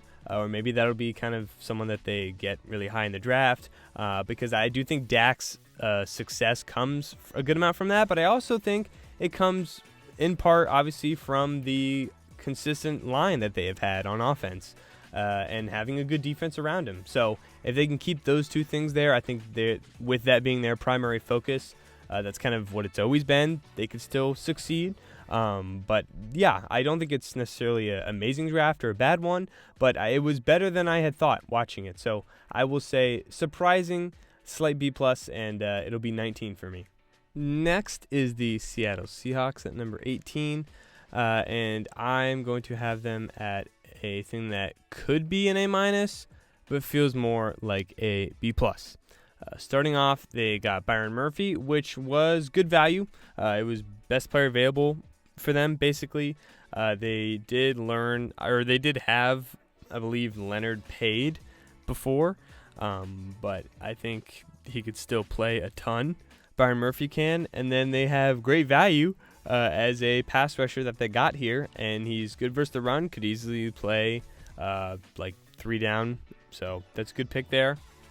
And then Christian Hayes that they got out of Connecticut, that's great value. That's like an A. I'm surprised he fell that far. Basically going to start on the interior offensive line for them, which is what they need. He's experienced. They really needed it, so that's like an A for them. And then Tyrese Knight, a linebacker out of UTEP, seemed high. He's like a solid rotational player, but that's like a C. He was a little high. AJ Barner, like slightly a B+. He's a good blocking tight end, probably the best blocking tight end there, but that seems a little bit high for the 4th round. He's a good athlete. He does have, pass catching upside, but more of a blocker there. Nehemiah Pritchett, cornerback out of Auburn, that's like a B- there. He has good traits, especially with his size and speed, but he can't really tackle. He's got good floor as a rotational cornerback. They do have a lot of cornerbacks though. And then Satoa Luamea, that's like a B-, just a rotational run blocker there. But then they do have DJ James, who is also a corner, which is just a lot of guys there, but he's great value. He's very good in coverage. He's not as fast, but he's probably a slot guy. It's just that was another cornerback that they took. And then Mike Jarrell, didn't really see him on a ton of drafted stuff, so that's like a C- for them as they get into their offensive linemen. So we're looking at the draft there. I do think it really worked out for them when Haynes was there, that he fell. So, maybe they could make just their team and draft feel better, especially by when they took best player available in Murphy. They got Haynes later on, who did fell. But they had a few picks, and they got a ton of depth at cornerback, which I think was just a little too much. Interior offensive line did have some improvements, but the guys they took in terms of Jarrell and the Satona, it's kind of like okay. But I think they would have liked potentially getting an edge here. They didn't get any edge. And I think the rumors to maybe have looked up to Michael Penix were kind of interesting, because apparently they're looking up to get Michael Penix and go behind the quarterback they have. I think that's probably something next year. They'll go ahead and do that. But I would say later on there was some picks. Nothing really stood out. And then Murphy and Haynes were good. So, again, could be A- just because the first 2 picks, but it feels more like a B+. Just because later on I didn't feel like there were anything crazy. They got a lot of defensive linemen, I think, or defensive tackles, or not defensive tackles, defensive backs. I think DJ James was great value, but they do still have other positions they would have and probably could have drafted later. So we'll go ahead and give it a B+, in my opinion. Next, we have the Los Angeles Rams, and I'm going to go ahead and give them a B+. Starting off with Jared Verse in the 1st round. It was a position of need. This is like an A pick. This is like right where his value was B. Position of need. He's got good production there. They need more sack production. Just a good pick. That's like an A pick there. Then 2nd round, similar to a lot of other lower people, They traded up for a defensive interior, Braden Fisk. They gave up a second-round pick next year. Only like 1 year Fisk has had versus higher competition, and he was like not amazing. He's a great athlete, and he's versatile, but it definitely is a reach, and they traded for him. Like if you compare him being taken here compared to Dorless in the 4th-round pick with the Falcons, it's just not the same value at all. But I think in terms of teams that did draft defensive linemen high, this one, I think, with all the other picks around them, is not as bad, but still kind of like a C or C minus. Like, really, was it worth it? They gave up a second-round pick next year, and then after that, Blake Corum in the 3rd round. That's like a B plus. He was crazy production in terms of 2022. Obviously, he did get injured, but he's a very determined runner. He's got good eyes. He's very tough. He's kind of similar to Kyron Williams, just a much better athlete, and it seems like Kyron Williams is probably just going to be rotated out. And that's probably what the Rams will do. They'll just get linebacker, or they'll get running backs, rotate him in and out. He'll probably start the next 2 to 3 years. Corum will, and they'll get another rookie running back after. They're probably going to run Corum down, but still, I do think it's a good pick for a team. I know Kyron Williams was a guy that played really well, but a lot of it was kind of like he had a ton of carries, so that's why he was there, and he got a ton of red zone carries. So he was obviously a good player and scored a ton of fantasy points, but we're not looking at like a dynamic running back or anything. And then number 99, end of the 3, they have Cameron Kitchens, who's a safety. That's good. It's like a B. He's young, smart. He's got a good eye for the ball. He's a good enough athlete, so, it's pretty good.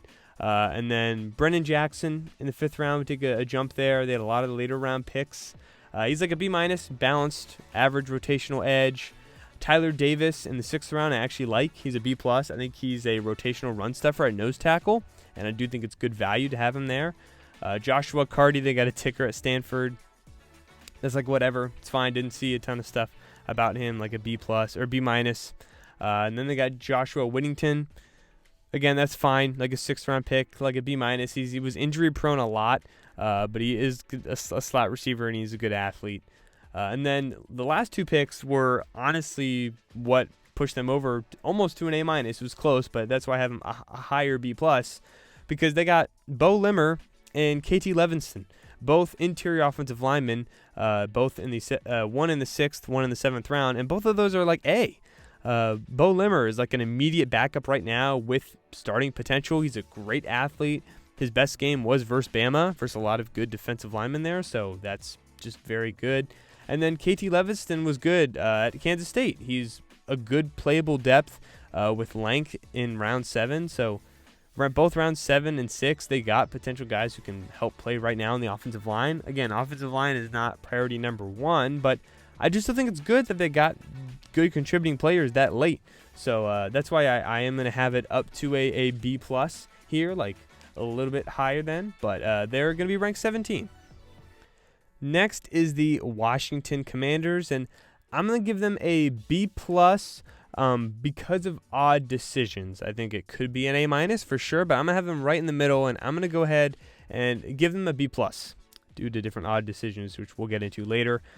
Starting with Jaden Daniels, obviously, I'd say this is like a B/B plus. Obviously, he is a good prospect, but I do think May was a better prospect, and he goes 3. Jaden Daniels goes 2. The frame is taller, but he also could potentially get hit a lot. He seems to take a lot of hits. He's mobile, but he's kind of mobile in terms of like if he's on the run, he's not really throwing on the run. He's just going to go try and run in general, which he does take a lot of bad hits. I do think May has more arm talent. I think it would have been a better pick, but it's not bad. They needed quarterback, so it's like a BP plus there. After that, the next 2 picks were very good. They were just guys that ended up dropping.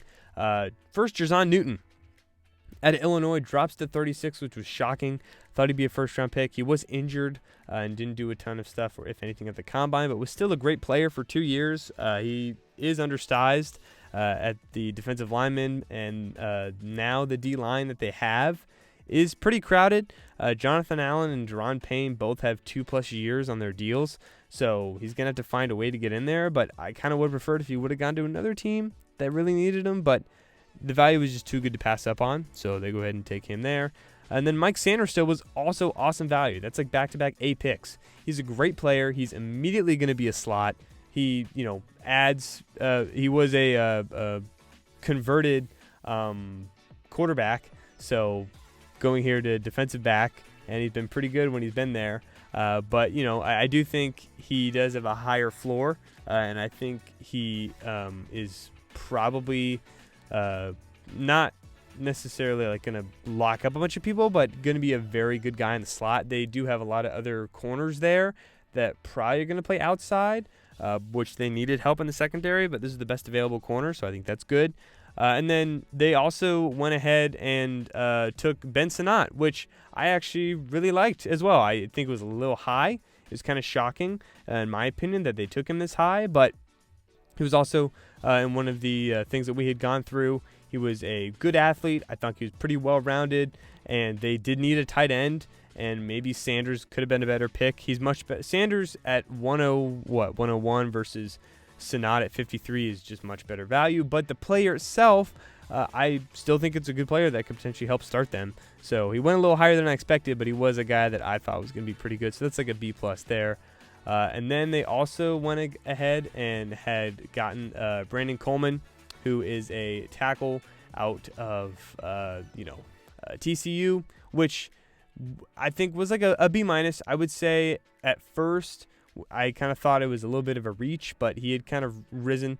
The past year was just not great, but it seemed like he was injured throughout that year, and his other year was much better. He's younger, so he's going to have help to develop, but they did need O-line help. Just maybe I would have preferred someone who's a little bit different, but it was around the top of the third, and it's probably a little high, but it's a position of need. It's not a bad pick, so it's like a B- there.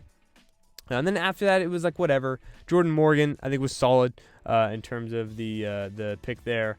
But in between then, you had Luke McCaffrey, which was just very weird. Obviously, he is a big slot, but at 100, that's just too high. That's too high. I think he has a limited ceiling. There were a lot of receivers that went much later that were probably better. So having that at the end of the third-round pick was kind of, weird there. So, like, Sinnott, Coleman, McCaffrey. I liked Sinnott, and then Coleman and McCaffrey were, like, fine, but they were slight reaches, and I think Sinnott was even a reach as well.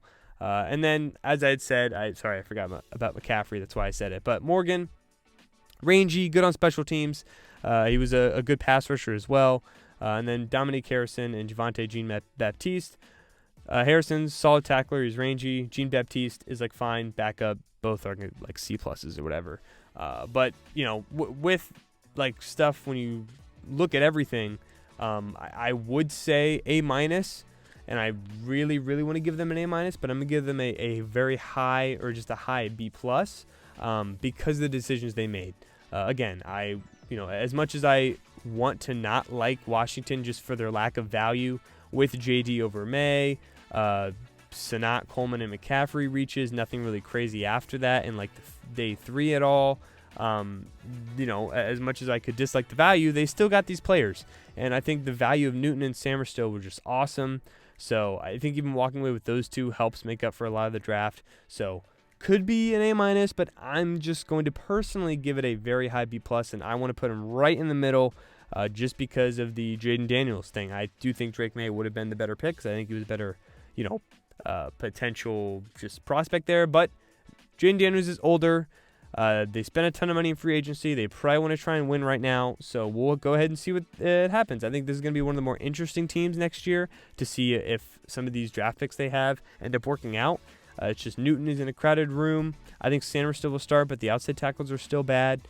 So again, I think they're worth it and they'll contribute pretty quickly. But this will be one of the more interesting picks, or one of the more interesting teams that we'll see in the next round. But we'll put them right in the middle as a higher B+.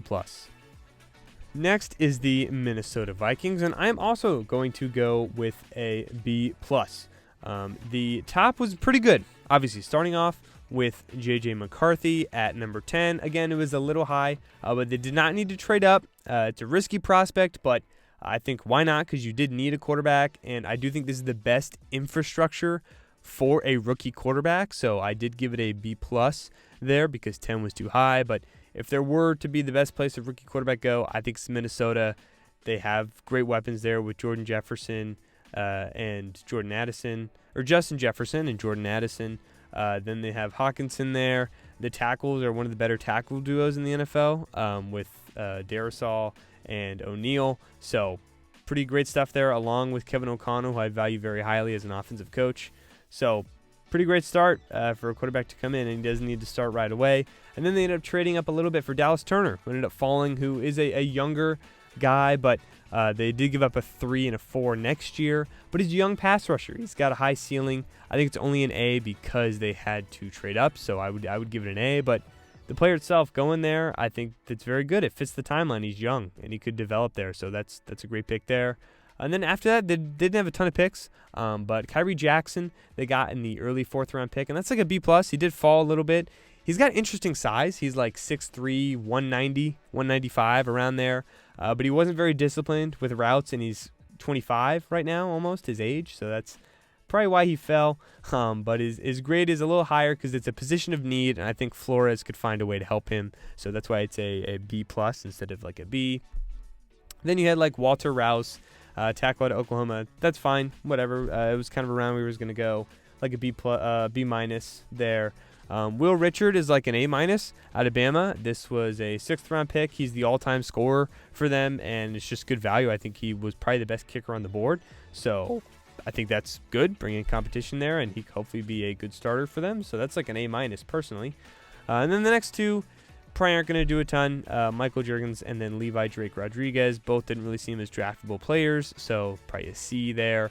So didn't really get a ton of value after that. I think Richard is probably the best one there, and obviously he's a kicker. And Kyrie Jackson's kind of like a what if. They're going to have to use him correctly. So that's why it's not really an A or A- because the rest of the draft just wasn't as impactful. But the first two, you potentially got your future quarterback, leader of the offense, and edge rusher, leader of the defense. They brought in a ton of free agents as well. They still have guys that could win right now, but it seems like the trajectory is probably going to be to develop a little bit. So I think this next year they are going to potentially looking to get a higher pick. But I would still keep the coach. I still think they have a good setup in place. I think they could maybe take 2 years, including maybe last year, maybe one more year of just like, hey, do a mini reset, and then we'll see after maybe not the whole year of sitting. I think JJ should play a little bit, but I don't think JJ should start the year. But he's going to go into a pretty great spot. So I think the weapon's there. They want to re-sign Justin Jefferson. So they'll have good stuff there, but they're kind of an interesting team. I don't think they'll be a playoff team, but they'll have more picks maybe next year if they trade up a little bit or trade down. So for right now, we'll have them at 15 and give them a B+. Next is the Cincinnati Bengals, and I'm actually much higher on them than these guys are. They have a B- here. I have them as a B+. Could be easy A- potential, but I'm going to have them at a B+ for now.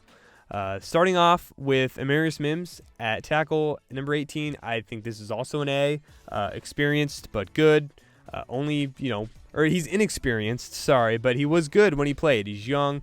He does have 2 other potential injury-prone tackles that he's going to be playing with on the team. So I think they definitely needed him there. And even if he's not playing the whole time, he could still help develop because he's young.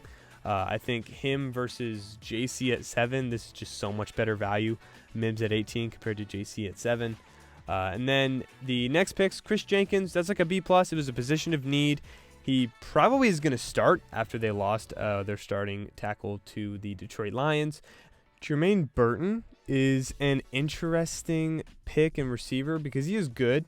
He's just lower because he has like a lot of potential, just personality issues in general. But his talent is higher than basically what he's ranked. It's just off the field character concerns were there. And I think maybe this could mean that Higgins is officially gone if they're using a 3rd-round pick on a receiver. But they also didn't really have a lot of receiving options outside of those 2 guys.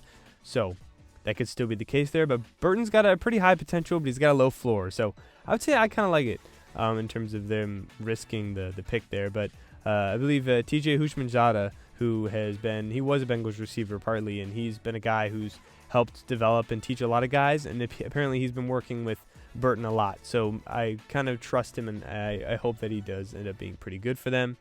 McKinley Jackson in the 3rd round, didn't really like it. Nose tackle. but they reached on a position that they literally already took with Chris Jenkins, so didn't really love that. Eric All, they got 2 tight ends actually. Eric All at 115, and then Tanner McLaughlin at 194. Eric All, it was a tiny bit high, but it was a tight end. It makes sense. You can't really go wrong with an Iowa tight end either. He did have some injuries and some drop issues, so he hasn't played as much as other former Iowa tight ends did in college, but he's still a good vertical threat. And then Tanner McLaughlin, they got in the 6th round, which is awesome value. That was great value. He's a very good complement to Ali, or to Eric All. So he has better hands and he's more consistent. So All has higher potential. McLaughlin has a higher floor.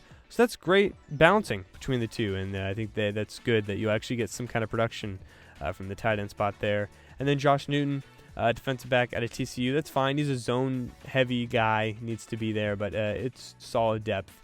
And then Cedric Johnson and DeJohn Anthony, both from Mississippi, both are probably B minuses. I would say maybe Cedric is a B because they could have maybe helped out a little bit on the edge, so I like that. And then Matt Lee in the 7th round is like a B plus because he's a nice pass blocker and he could be some good needed interior offensive lineman depth that they definitely I would think need. So overall, pretty good draft. I would say it has the potential, like I said, to be an A minus. Has easy A minus potential, especially with Burton there. And Mims is a relatively risky prospect, but I do like him and think he's going to be good. And then you got the 2 tight ends there who could do something. Maybe someone later, like maybe Lee or Johnson, ends up actually playing a good role. So I think it should be a B plus, and I think it has the potential to be an A minus, but they'll be at 14 with a B plus for now. Next is the New Orleans Saints, and for me, they're going to get a sneaky A minus. This is going to be a difference in the tier here at number 13. They're going to get a sneaky A minus for me.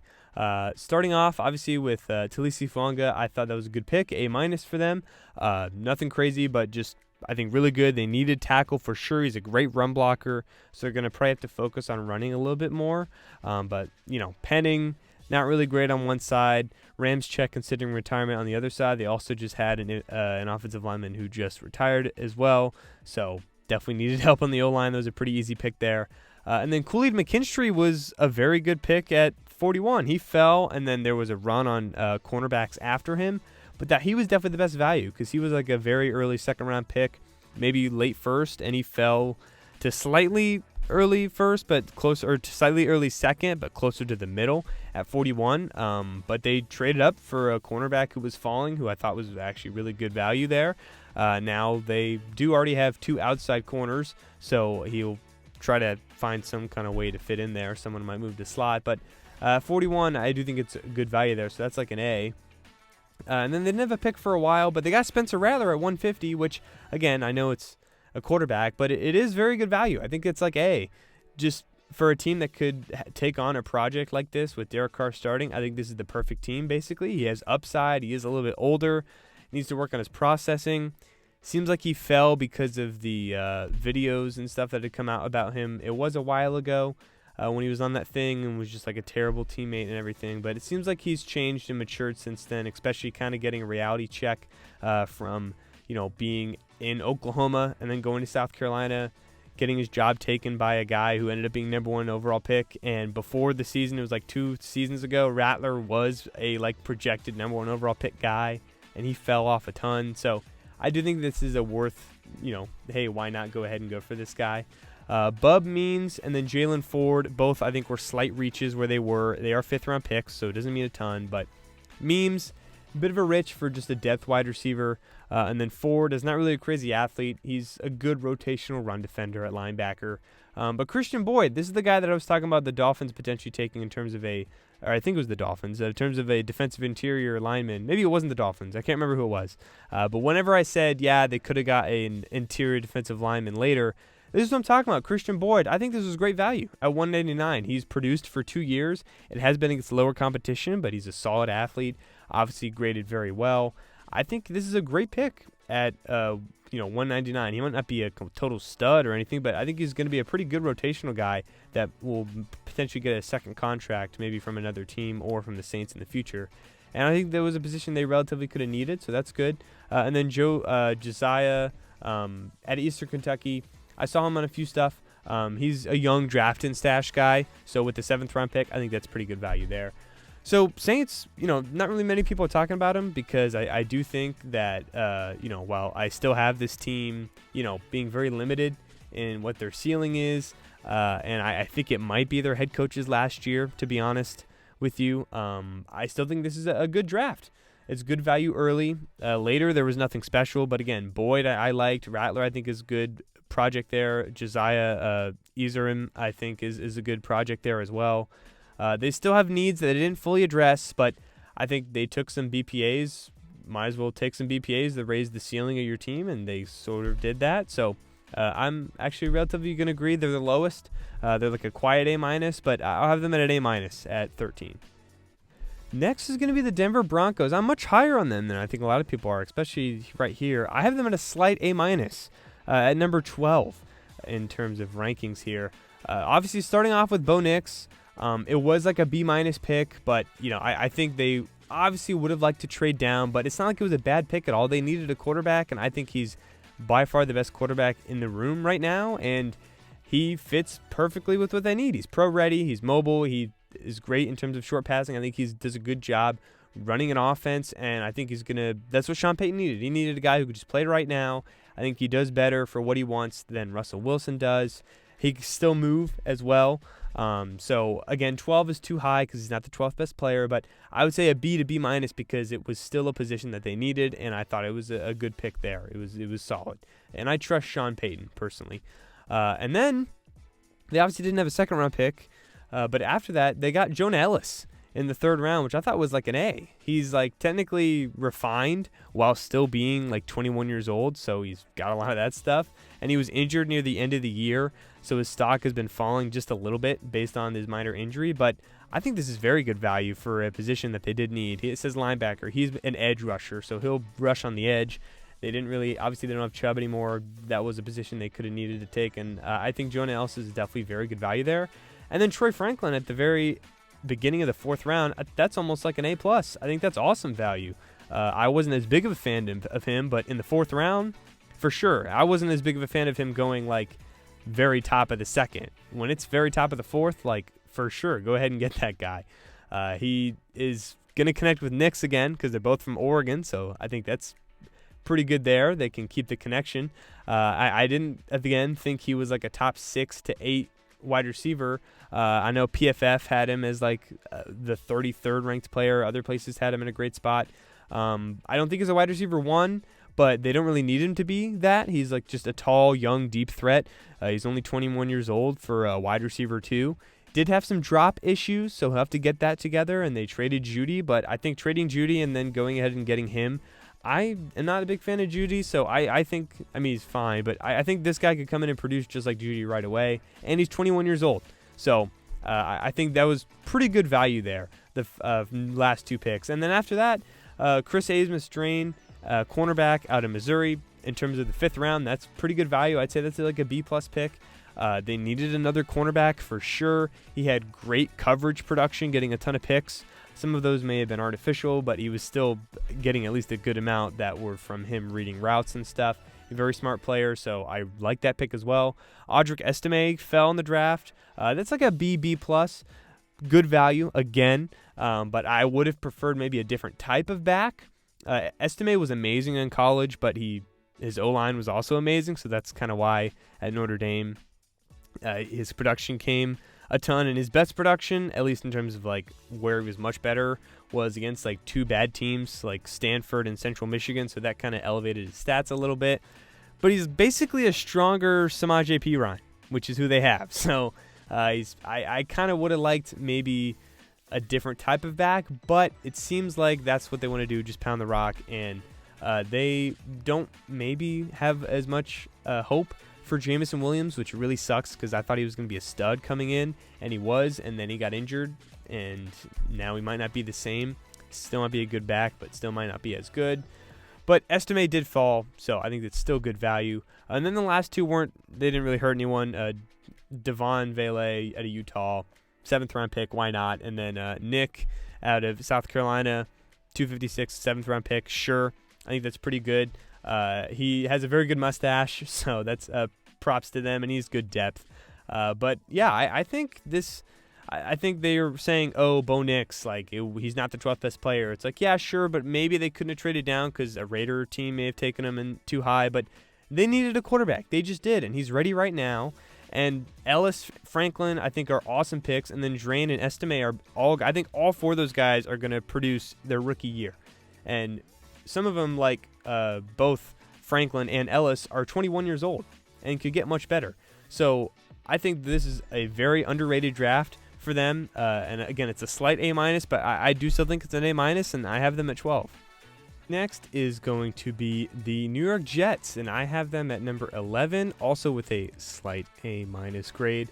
Starting off their draft, they went with Olu Fashanu at number 11. I think I'm glad that they did make the smart choice here with this one. I think obviously you have to look like, hey, what's the reason we didn't win? Oh, because Aaron Rodgers didn't play at all. Like, that needs to be priority number 1. And they did sign 2 tackles, but they're both 30-plus years old and could get injured and probably won't both be there next year. So he is more so of a tackle, so I kind of would have liked if they gotten maybe Troy Fatanu here to where he could move inside and then play tackle. But still, it's a good pick. So A- there. And then after it, they got Malachi Corley, who I gave an A because he was one of my favorite receivers in the class. I really loved it. I think here or the Eagles were the 2 I was really looking at in terms of like they could get him and it would be great. And I hope that they use him as intended because I think if they do, this is going to be an awesome pick for them in terms of being a 3rd-round pick. But Malachi Corley of the Jets, I think he'll be very good in the slot. He could Garrett Wilson can move a little bit more outside, and this just gives them another weapon because Cobb and Lazard are like not wide receiver 2s or 3s, and they need to not be used as such. So I'm glad they went ahead and did that. Then they got Braylon Allen at 134 in the 4th round. That's good value, I would say. He's a very young running back, and he's very inexperienced. I believe he was born in 2004, so he's not even like 21 yet. But he's, has the ideal size and athleticism, but he just isn't experienced, and he can play on 3rd down right now and then maybe move into a bigger role later. So I do like that pick there. Then they got Jordan Travis, which was interesting. The 5th round is still good value. It's like a B+. It's an interesting backup. Nothing, I don't think it's really necessarily like high upside, but he does have good traits, so I think that's good. I just didn't think that they would go ahead and get a backup quarterback, but it does make sense. They got rid of Zach Wilson. He got hurt, so I think Tyrod Taylor is there, so he'll learn, I guess, from Tyrod Taylor, which is a very good person to learn to, and Aaron Rodgers, obviously. And then they drafted another running back, and Isaiah Davis. I still like him. He was on one of my videos. It is a B, though. I'm not really sure why they drafted 2 running backs with Breece Hall, but I still like Davis, so I don't want to really hate on it too much. And then Quantez Stiggers was a very cool pick, I would say, as well. He's from the CFL. They got him in the 5th round, which is a little higher than I expected, but it's a really cool story. He's inexperienced. He could develop, honestly, behind cornerbacks they have right now and grow, but wasn't going to really do football a ton, then got back into it and went to the CFL. He also, I think, went to like fan-controlled football league and then went to the CFL and was like the MVP and now got drafted in the NFL. So that's a pretty awesome story for him.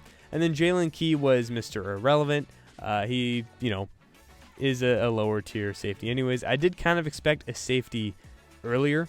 I thought they would take a safety maybe instead of like the 2 running backs or backup quarterback, but I like it. I honestly think it probably could have been an even higher draft if they got a little bit different positions or they didn't stack on running backs or get a quarterback.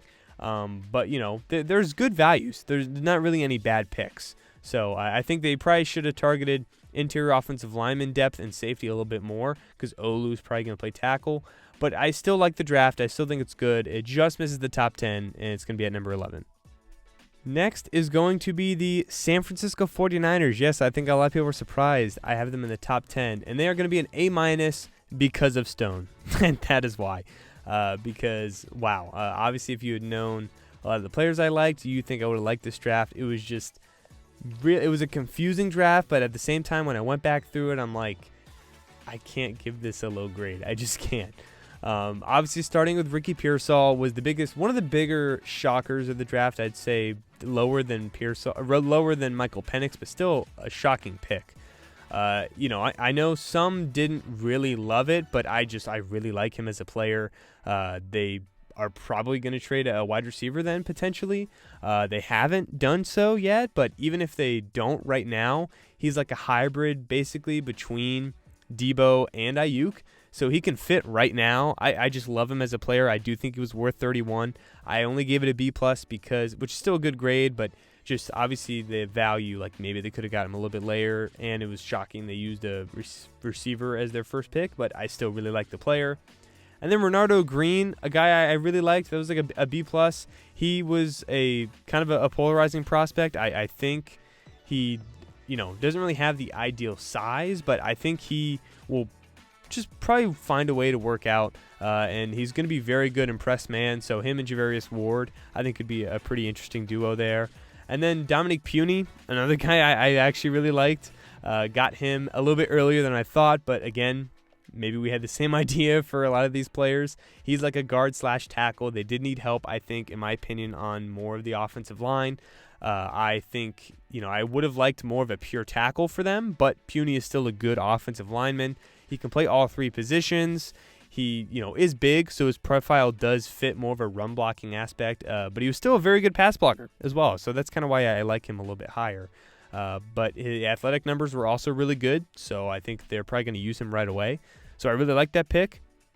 Malik Mustafa was like an A at 142. He was a guy that I really wanted to put on my list, but I didn't get time to do it. But I think this is a great fit for the 49ers. He's amazing versus the run. He can play in the box and play deep. He's almost basically like Talanoa Hufanga, who they have over there, who got injured last year. So, it kind of, in my opinion, I think it did hurt the team when he got injured. And I think Mustafa can learn from him and still find a good role on the team. And in the 4th round, I think that's great. So that's like an A in my opinion. And then they got Isaac Urendo, who was one of my favorite running backs in the class. This, again, was earlier than I expected, but I still think it's really good. He's probably going to play halfback 2 immediately, in my opinion, especially with the Elijah Mitchell injury history. He's an insane athlete. Finally got some playing time last year. He was behind guys at Wisconsin, shared the rock at Louisville, and was amazing this year, really underrated. I think he's going to be a much better NFL player than he was college player. I think his body just fits.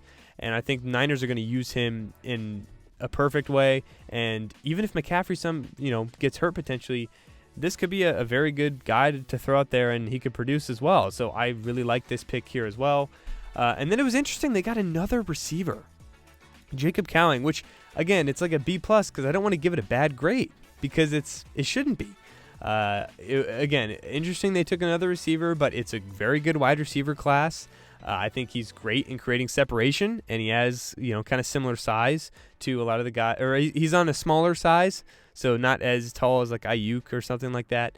But I think he could still be a very viable receiver here. He might even be down the depth chart than what he probably should be. And then after that, 6th and 7th round, didn't really do a ton. Jarrett Kingston, didn't really see anything good on him, so maybe he is something, probably not. And then Tatum, out of Florida State, linebacker, probably just special teams guy, not really much going on there. But Pearsall, Renardo Green, Puny, Mustafa, Urendo, Cowing, I know they didn't get, like players. And I know others may be lower on their grade, and I understand. I do understand it, but I really like the players that they got. Ricky Green, Ricky Pearsall, Renardo Green, Puny, Isaac, Mustafa, all those guys were on my list. Mustafa was the only one that wasn't. He was like the last guy I left out. Again, I think they should have got more help on the defensive interior. I think that was something they didn't really prioritize, and they probably should have, or edge rusher especially, but it seems like they are 100% probably planning for the departure of Debo or Ayuk, which I personally would do Debo because I think it's better to keep Ayuk. He's younger and could be on a better, potentially, deal, and he's also not as injury prone. But with the receivers they got, I think that's probably going to be a good plan. And even if they keep him this year, I expect it to be within the next year, meaning that he could still play the whole year on the team, but this time next offseason, he's probably going to be gone. But I think people are kind of down on the Niners draft because they got receivers and anything. I think it's still going to help their team this year. Again, Brock Purdy is not a top 5 quarterback. He doesn't play like that. He needs all the help he can get for sure if they want to win a Super Bowl. I would have liked different positions, but there's still guys in free agency that they could sign that could help him out. So I honestly really like their draft. They are going to enter my top 10, and I'm going to have them an A-. Next is going to be the Las Vegas Raiders, and I have them at number 9, and I have them at a pretty solid A- here. Their first 2 picks were very, very good just for the players in general. I know a lot of people didn't expect them to take Brock Bowers. I didn't either. But he fell there, and I guess they were just like, hey, why not? We can run 2 tight end sets, but it's great value for a hybrid receiver tight end. He can play inline and in the slot. I did love Michael Mayer, who they got last year, which they can still run a lot of 2 tight end sets, which expect them to do that. That seems kind of what they want to prioritize and do. And then they got Jackson Powers-Johnson at 44. That's like an A-plus pick as well. He had, He's another, I think, just great round 2 safety that we've had for the past few years. I think this just adds on to the list. I think he's just going to be very good. He can play both guard and center. So they do have a center on roster right now, but I think he will probably play guard then. And he was injured, but he still played great before the injury, and he's still young, has room to grow, so I do love that pick as well. After that, DJ Glaze at 77. That's an overdraft. It definitely is. He has good size and strength. He's probably going to be a guard, though. That might be his position. So 2 guards back-to-back, but the second one's probably a reach for sure. And then DeCamerion Richardson, I think that's solid at 112 there in the 4th round. He's like a developmental corner. He does have good traits. He's a good athlete. He didn't have any picks at all, but he did have 18 coverage stops, which was 3rd last year. He's a very good run defender. He's like a high upside project. I like it there. Tommy Eichenberg, I actually liked. That's like a B+. He's not a crazy athlete, but he's very smart, is a sound tackler, could maybe start for them year 1. And then Dylan Luebe I think that's how you say it, Luab, one of those 2. I didn't look up before, unfortunately. But that's like a B+ too. I think he's a great fit for their current halfback room. They basically get a receiver out of the backfield because I believe Zaire White, who's their projected number 1 running back, he's not a receiver, and Dylan can come in and be that for them. So I think that's a good pick there. Trey Taylor at Air Force is a safety, not anything crazy there, probably just a rotational guy. And then MJ out of Pitt, again, secondary, developmental corner, so good value. I would have liked them to maybe get a corner that's a little bit more ready right now, but Glaze, didn't love that pick, but I mean, just looking at who they have, I did go between an A- and a B+. The top 2 pushed it over for me, though. I think, while only 1 pick I kind of feel was like in DJ, maybe they could have navigated the board for better, needs specifically, but I think they looked and they're like, hey, we just can't pass up these 2 guys, and I don't want to blame them. I don't want to take anything away from that. JPJ falls, and he'll probably play guard for them, like I said. Could have got a tackle, but I think, maybe they could have gone the board a little bit better and got Christian Hayes instead, maybe later, instead of Glaze, and maybe Johnson with someone else. But don't want to take it away. The later picks were pretty good, too, with Eichenberg and Dylan. So I actually really like their draft. I'm going to go ahead and give it an A-. Next is going to be the Detroit Lions. I have them at number 8. And I'm going to go ahead and give them an A-, and it's not going to be an A because of the trades. And there were 2 different trades that they had made, actually, to go ahead and get certain players. But starting off with number 1, the first-round pick, Terran Arnold, we'd gone over it, A-, only an A- because they had to give up a 3rd-round pick, which was a lot, but giving up a 3rd-round pick to jump up a little bit just to get Arnold, I do think was worth it. Maybe not the 24th overall spot. I believe they were at, 29 or 28. I think it was a little much moving up from there, but I do still like the player that they took. It's a position of need. He fell, 2nd best corner in my opinion. He's a little slower than you would like, but I think it's maybe a little bit of a worry there, but I still think they will do a good job of potentially hiding that defensively. And then they backed it up. They doubled down and went Ennis Rakestraw, who did fall late 2nd round. And I think this is also a good player for the Lions to take if it wasn't going to be Marshawn Nealand, who did go ahead of this pick as well. I definitely know that would have been the pick if he was there. This is just a tough physical man corner. It was interesting that their first 2 picks were kind of similar players.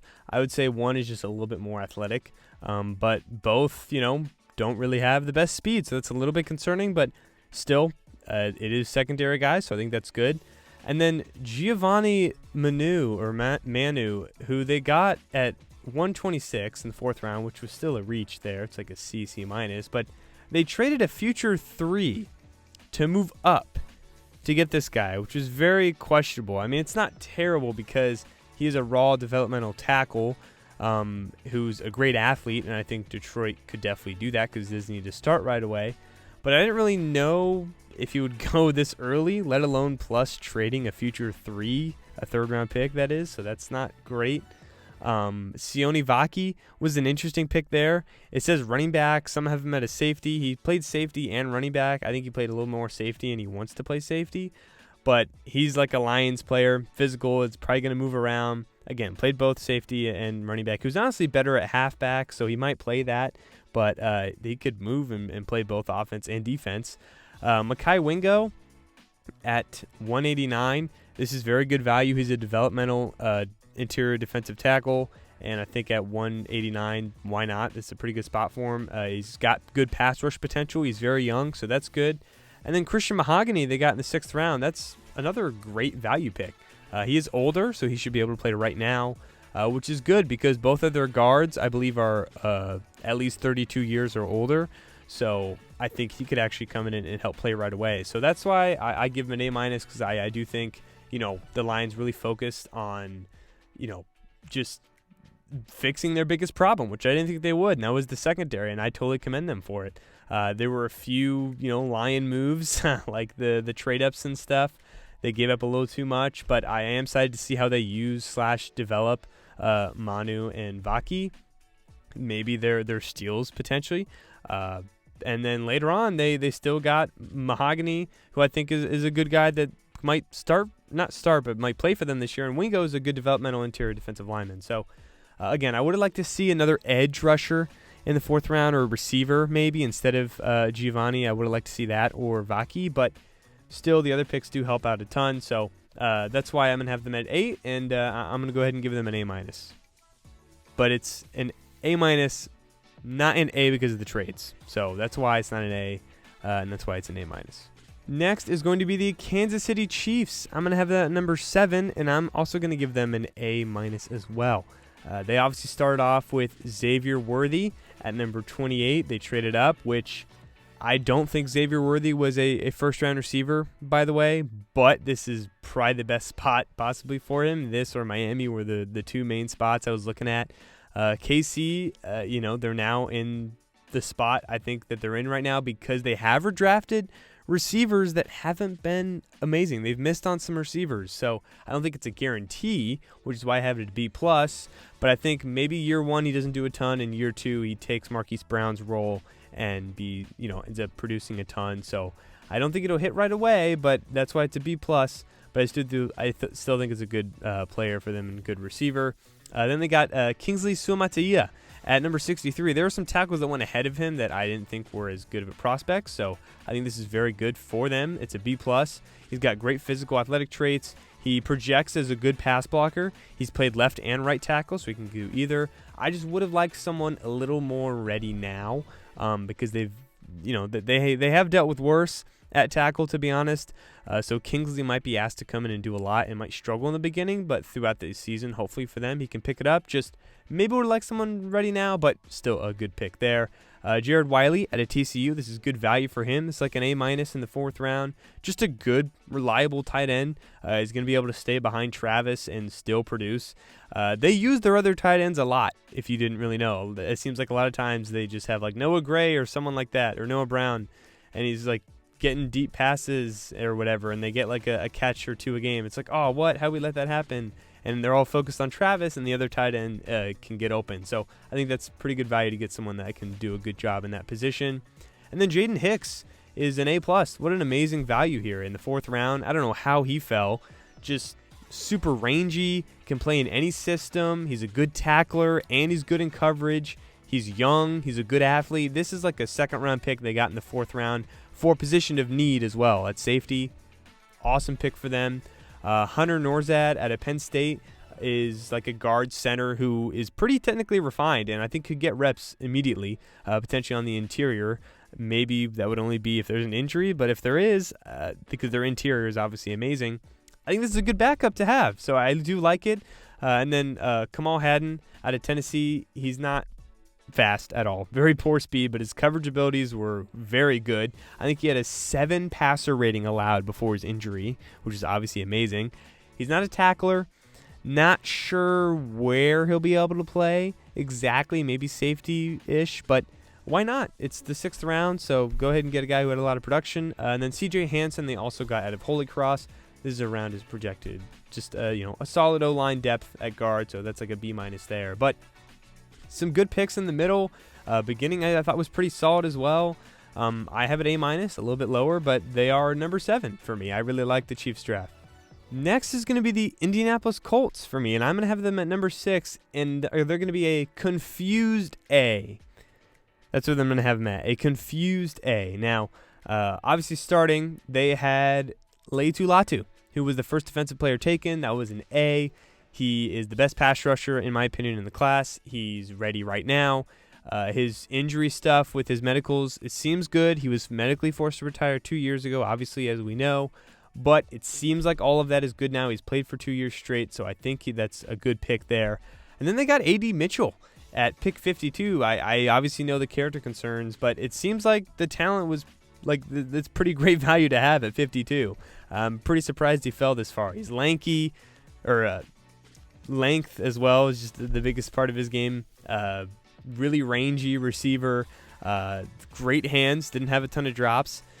All the issues, in terms of like trying and stuff are definitely real. I don't know about like the character concerns of like when he has high blood pressure or sugar, he's like not good to work with or something, but him not giving full effort on all the routes when he wasn't getting the ball and whatever was real. And that was maybe I think what pushed him down. But I think maybe this is a good wake-up call for him. Maybe this helps him.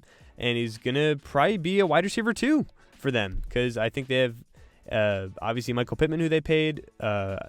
Josh Downs is in the slot, and then A.D. Mitchell on the outside. That's awesome value for them there.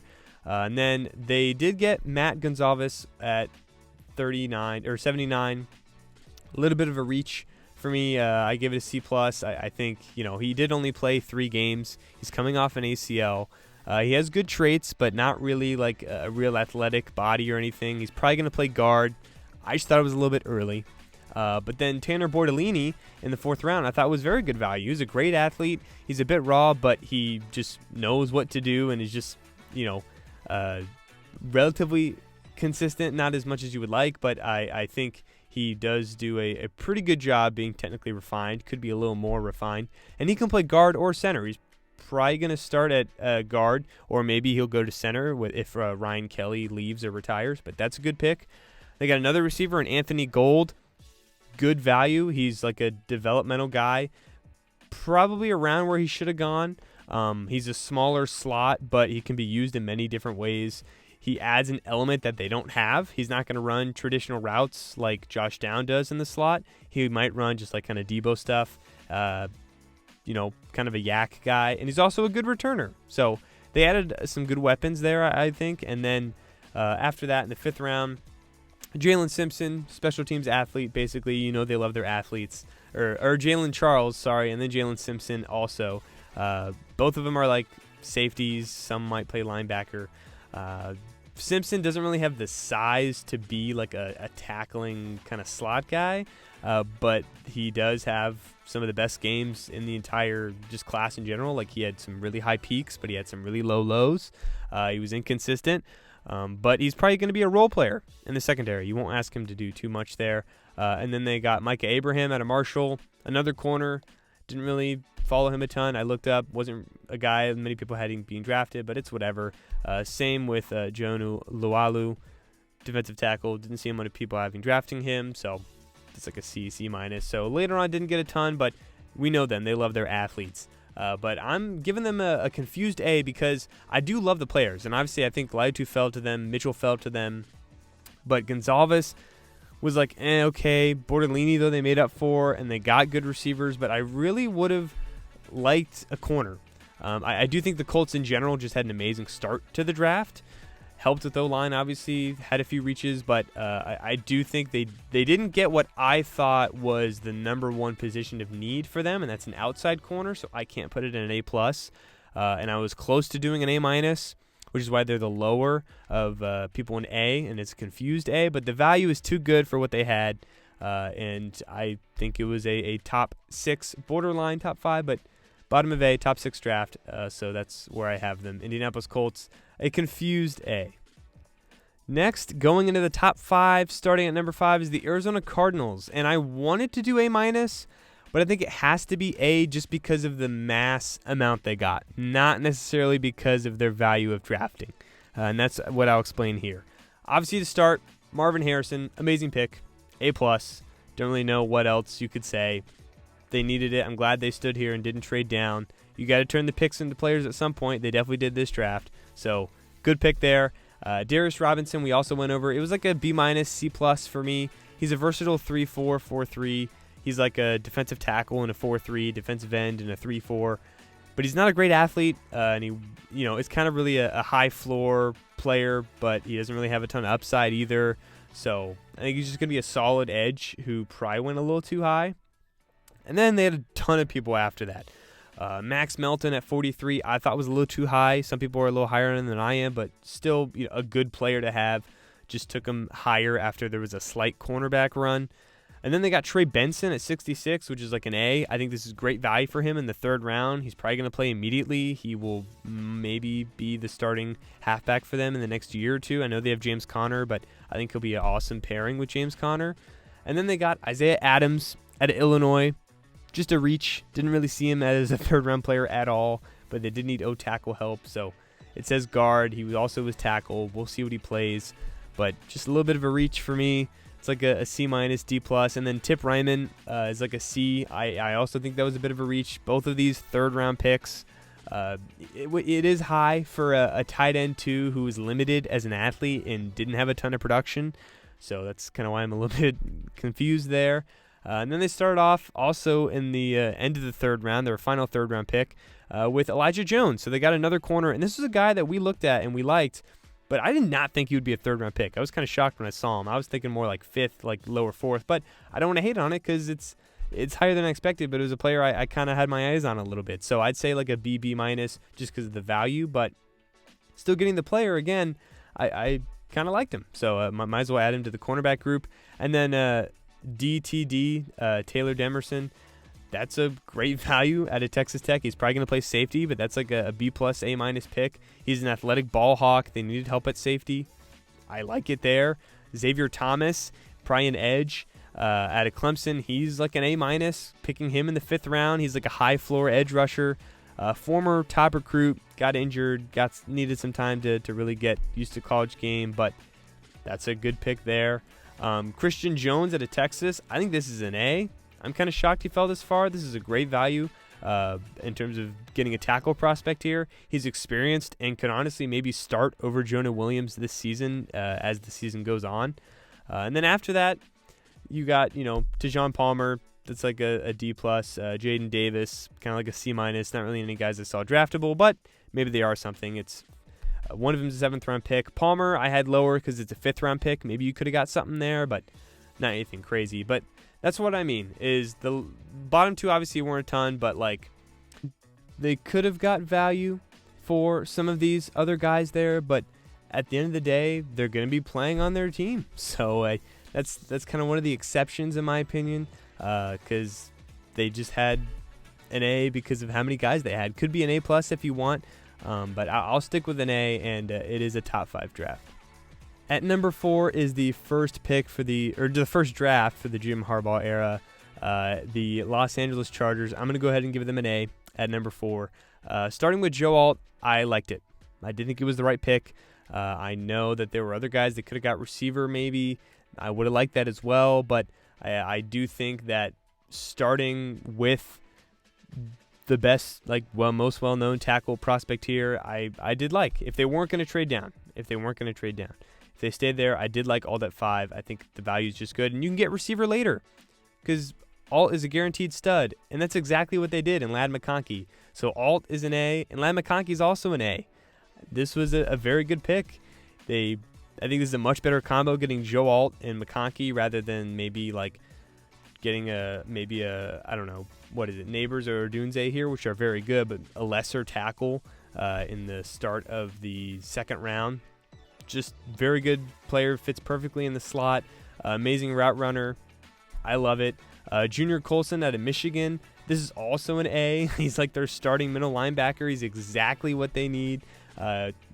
Young at 21 years old. I think this is the ideal pick for them. So the top three are just starting off with A's, which were great. Then they got off a little bit. Justin Aboji, didn't love, like a C. He's a solid run defender, but he was injured. He can move around the line. Tareeb Still out of Maryland, not the ideal athlete. He's a good run defender in the nickel, but that's about it. Had some picks, but he was kind of let up a ton of stuff in college, so a little bit early for me. Cam Hart at corner as well. I think this is a good pick. He's got good traits, length, athleticism. He was injured, but he was good in games like USC and Louisville, who had quarterbacks that are both going to the NFL now. Then in the 6th round, which is great value, they got Kamani Vidal out of Troy, which I thought was pretty good value there. That's like an A- pick. He is smaller than you would like, but he's a great athlete. He is very experienced. He did play against lower competition, but insane production. And I think when you have a guy like that who's also a great athlete, I think it's definitely a worthy shot to take. And in the 6th round, I like it. He might end up being a guy who might get more run than we might think. And then Brendan Rice was a 7th round pick. Kind of shocked he went that far. I wasn't as high on him as other people, but I do still think this is a pretty good pick there. He just needs to be better in separation. He doesn't separate really at all, but he has good size. Why not take a chance? He fell, so it's the 7th round, sure. And then they got another receiver in Cornelius Johnson out of Michigan, who I think is a pretty good pick there. He's not like your traditional receiver. He only had 1 touchdown, but he did a lot of the dirty work, especially blocking. He also had an 81% contested catch rate, so seems like a guy Jim identified and wanted to bring onto his team. So just overall, I think it's a great start for the Jim era. Took combo of like good traits along with proven players, got steals at wide receiver in later rounds. I did expect more Michigan players, but I do like how they dealt with it, especially the first 3 picks, some of the best first 3 of any team. So really love it, and they're at number 4 for me. They get an A. Number 3 for me, going to the top 3, is the Chicago Bears. I have them at an A. Obviously, starting off with Caleb was amazing, and then getting Rome at 9. I think both of them were probably just A-plus picks. Caleb, pretty simple. Don't really want to spend a ton of time explaining it. We already know the case there. He's going to be great. But Rome Odunze, he could have gone higher. This is probably close to his floor. Even if it wasn't like, their number 1 need, he's still best player available, and I think very highly of him. And Keenan Allen is older, and he's probably going to play in the slot now. And now they have probably the best receiving core in the NFL. Like, they rival any other team, so that's pretty great there. And then they got Kieran Amagaje, out of Yale, who's a good tackle there. He's a developmental tackle. He doesn't need to start right away. And I think they could have needed help on O-line, and I like how they got him as a developmental player in the 3rd round. I think that's good value. I would have liked defensive interior, but some of those guys did go a little bit earlier. So this is, I think, the next best pick. And then got a punter in the 4th round. But if you don't know, Torrey Taylor punted a crap load at Iowa and was a stud. So I'm still going to give it a B because it is a punter. But still, I watched Pat McAfee, so yes, I do value and understand punters, so shout out to him. But I'm going to give it a B. It's a good pick. He's going to be a stud. So, again, if you know anything about Iowa, he got a ton of action. So that's the good pick there.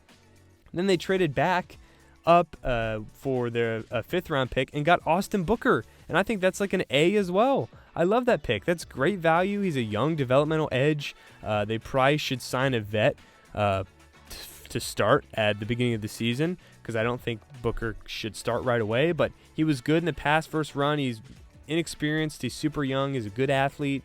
I can't believe he fell to the 5th round. I thought that's a great pick, Austin Booker out of Kansas. And I know it wasn't a lot of picks, but really didn't miss on any of them. Got Caleb and Odunze, which are great, and then I think Kieran and Austin were good picks as well. Maybe some people think this is too high.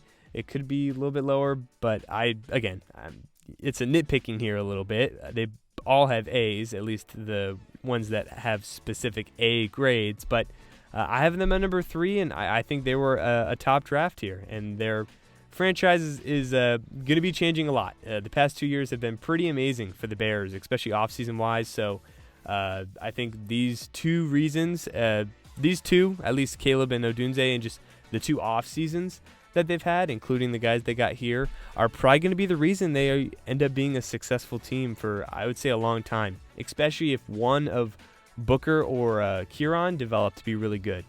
So thanks, Carolina, for helping Chicago out.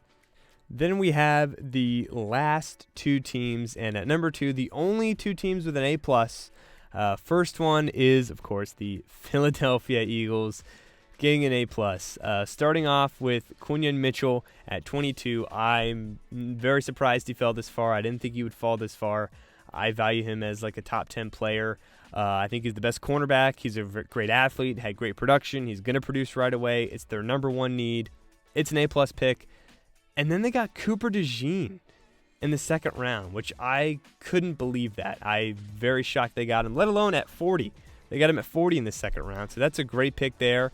I think they really addressed that weakest position there.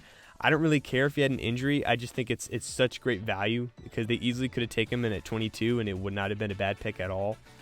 So he's probably going to help play like an outside slot hybrid. CJ Gardner-Johnson's also there. They will probably switch off each other. So they really helped address the weakest part of their defense last year, or just team in general.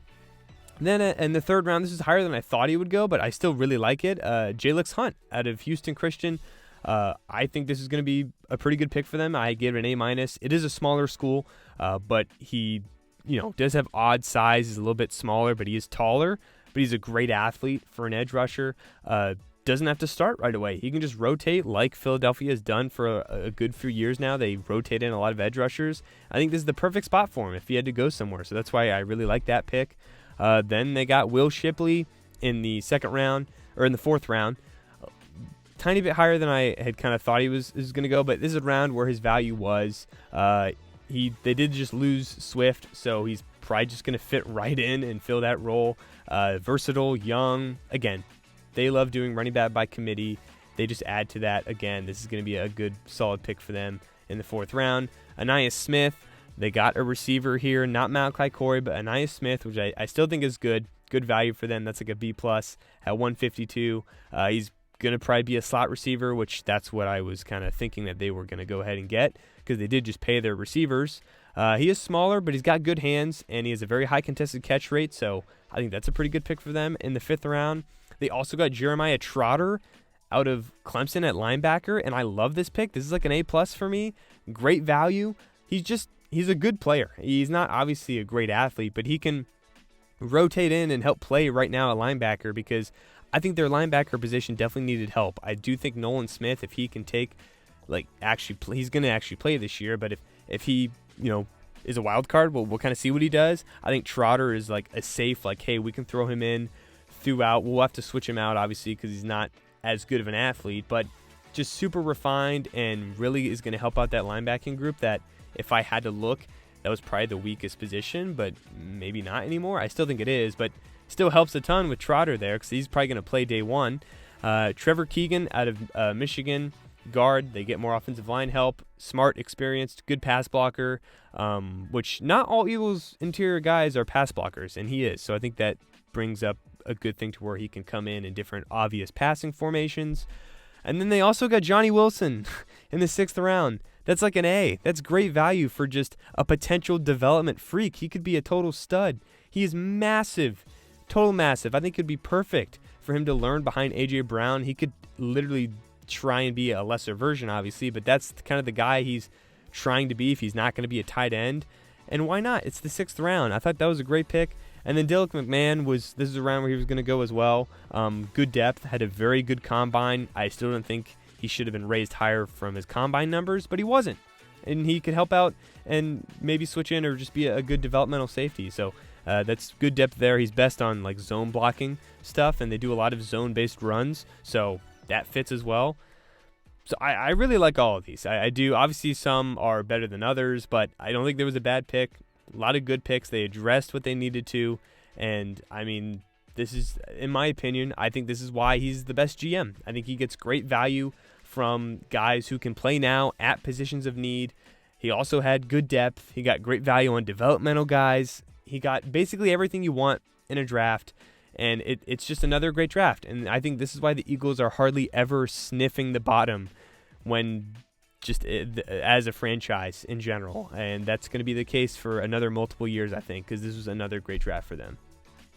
Then at number 1, in my opinion, the second and only other A-plus draft for me, and that is going to be the Pittsburgh Steelers. I did not think they would win the draft when I got in here, but looking back, I think they definitely have to be the team to win. Starting off, Troy Fautanu at 20. Perfect. I'm surprised he fell this far. He can play guard or tackle. Literally what they need. Perfect for the Steelers. They needed O-line help. That's a perfect pick. Zach Frazier at 51. Quality center in the second round who's just a high floor, good starter at a position they didn't have and needed at center. That's like an A. Roman Wilson, they got at receiver in the third round at 84, which was definitely a fall. And he's a very good slot, in my opinion. I think he fell just because he's not a crazy athlete, but he's good. They needed receiver help. I think they literally only have like Pickens. That's kind of it, in my opinion. And he's going to come in and probably be the second best receiver, wide receiver specifically, on the team. He's just good, man, and they needed it. He's going to play slot. I really like that pick. And then they got Peyton Wilson at 98. I thought that was an awesome pick as well. That's an A+. That's amazing value. He fell because he didn't have an ACL in one of his legs, and obviously that's a big concern. But even if he only gives you like 5 good years, he's a very good player, and it's a late third-round pick. So I think if we do a redraft and he gives you only 5 good years and then has to retire, that's worth way more than the 98th pick. There's not going to be 98 or 97 other guys that have more value than that. So I just think the value is awesome there. Now, the linebacker room is a bit full, but I think maybe that's good for him because he can do impact in like spurts and not just be on the field the entire time. He can come in and just impact the game right when he gets out there and then get off and take a little break. So I think that's also a perfect fit as well. I think it would have been better if he wasn't just full-time 100% linebacker because he wouldn't have maybe was more subject to being injured. But that's an awesome pick for them. I'm not just saying that because I have this on and I'm going to NC State. Like, everyone knows he won all the awards. He was a great linebacker. I understand why he fell because he was older and he had injury history. But I think 97 was probably a bit too far. I think or 98. I think it was probably a bit too far, in my opinion. I think that's great value there. Then Mason McCormick, guard in the 4th round. That's another A. I mean, he might not be a starter right now, but the Steelers need interior offensive line help, and he can at least help do that for now. He's good in the pass and run. He can still develop. Very good pick there. And then later on was not bad either. Logan Lee is a good defensive interior help. And then Ryan Watts out of Texas. He's a good run defender. He's got good size. He's probably going to help play safety back there, which is a good pick there as well, like a B there. But, I mean, I would say 2 A+ and 3 A's, like their first 5 picks, all very good. I don't know how it can't be an A+, in my opinion. I think they got 5 guys that will probably help them right now. And, you know, I know this is, I think, another example of why an organization is never really bad. And this is why. It's these drafts like this. They addressed the O-line, which was their biggest need, with guys who can play right now. They got great value with other guys, like at receiver, because they need help in that group. They got a total steal in Peyton Wilson, who's going to help them right now. And I would like for them to sign another receiver for 2024, maybe Odell or something like that. But I think they had a pretty great draft, and I think this might be the reason and could keep them from maybe being another playoff stealing spot. They've done it the past few years, and with this young and improving O-line and all the guys they got now, I think it's a much better O-line than what Russ and Fields probably both had last year, at least in my opinion. I think they upgraded a ton. I think very highly of these players, and I'm hoping that Broderick Jones can develop from last year. Maybe it's not way better O-line, but I do think it's better from what each quarterback had last year. And maybe this is another year where the Steelers might steal a playoff bid just because of this draft.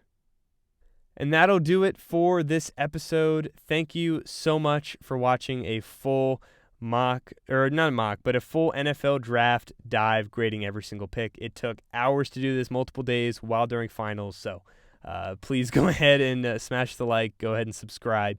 And I'm going to have some more videos out in the summer.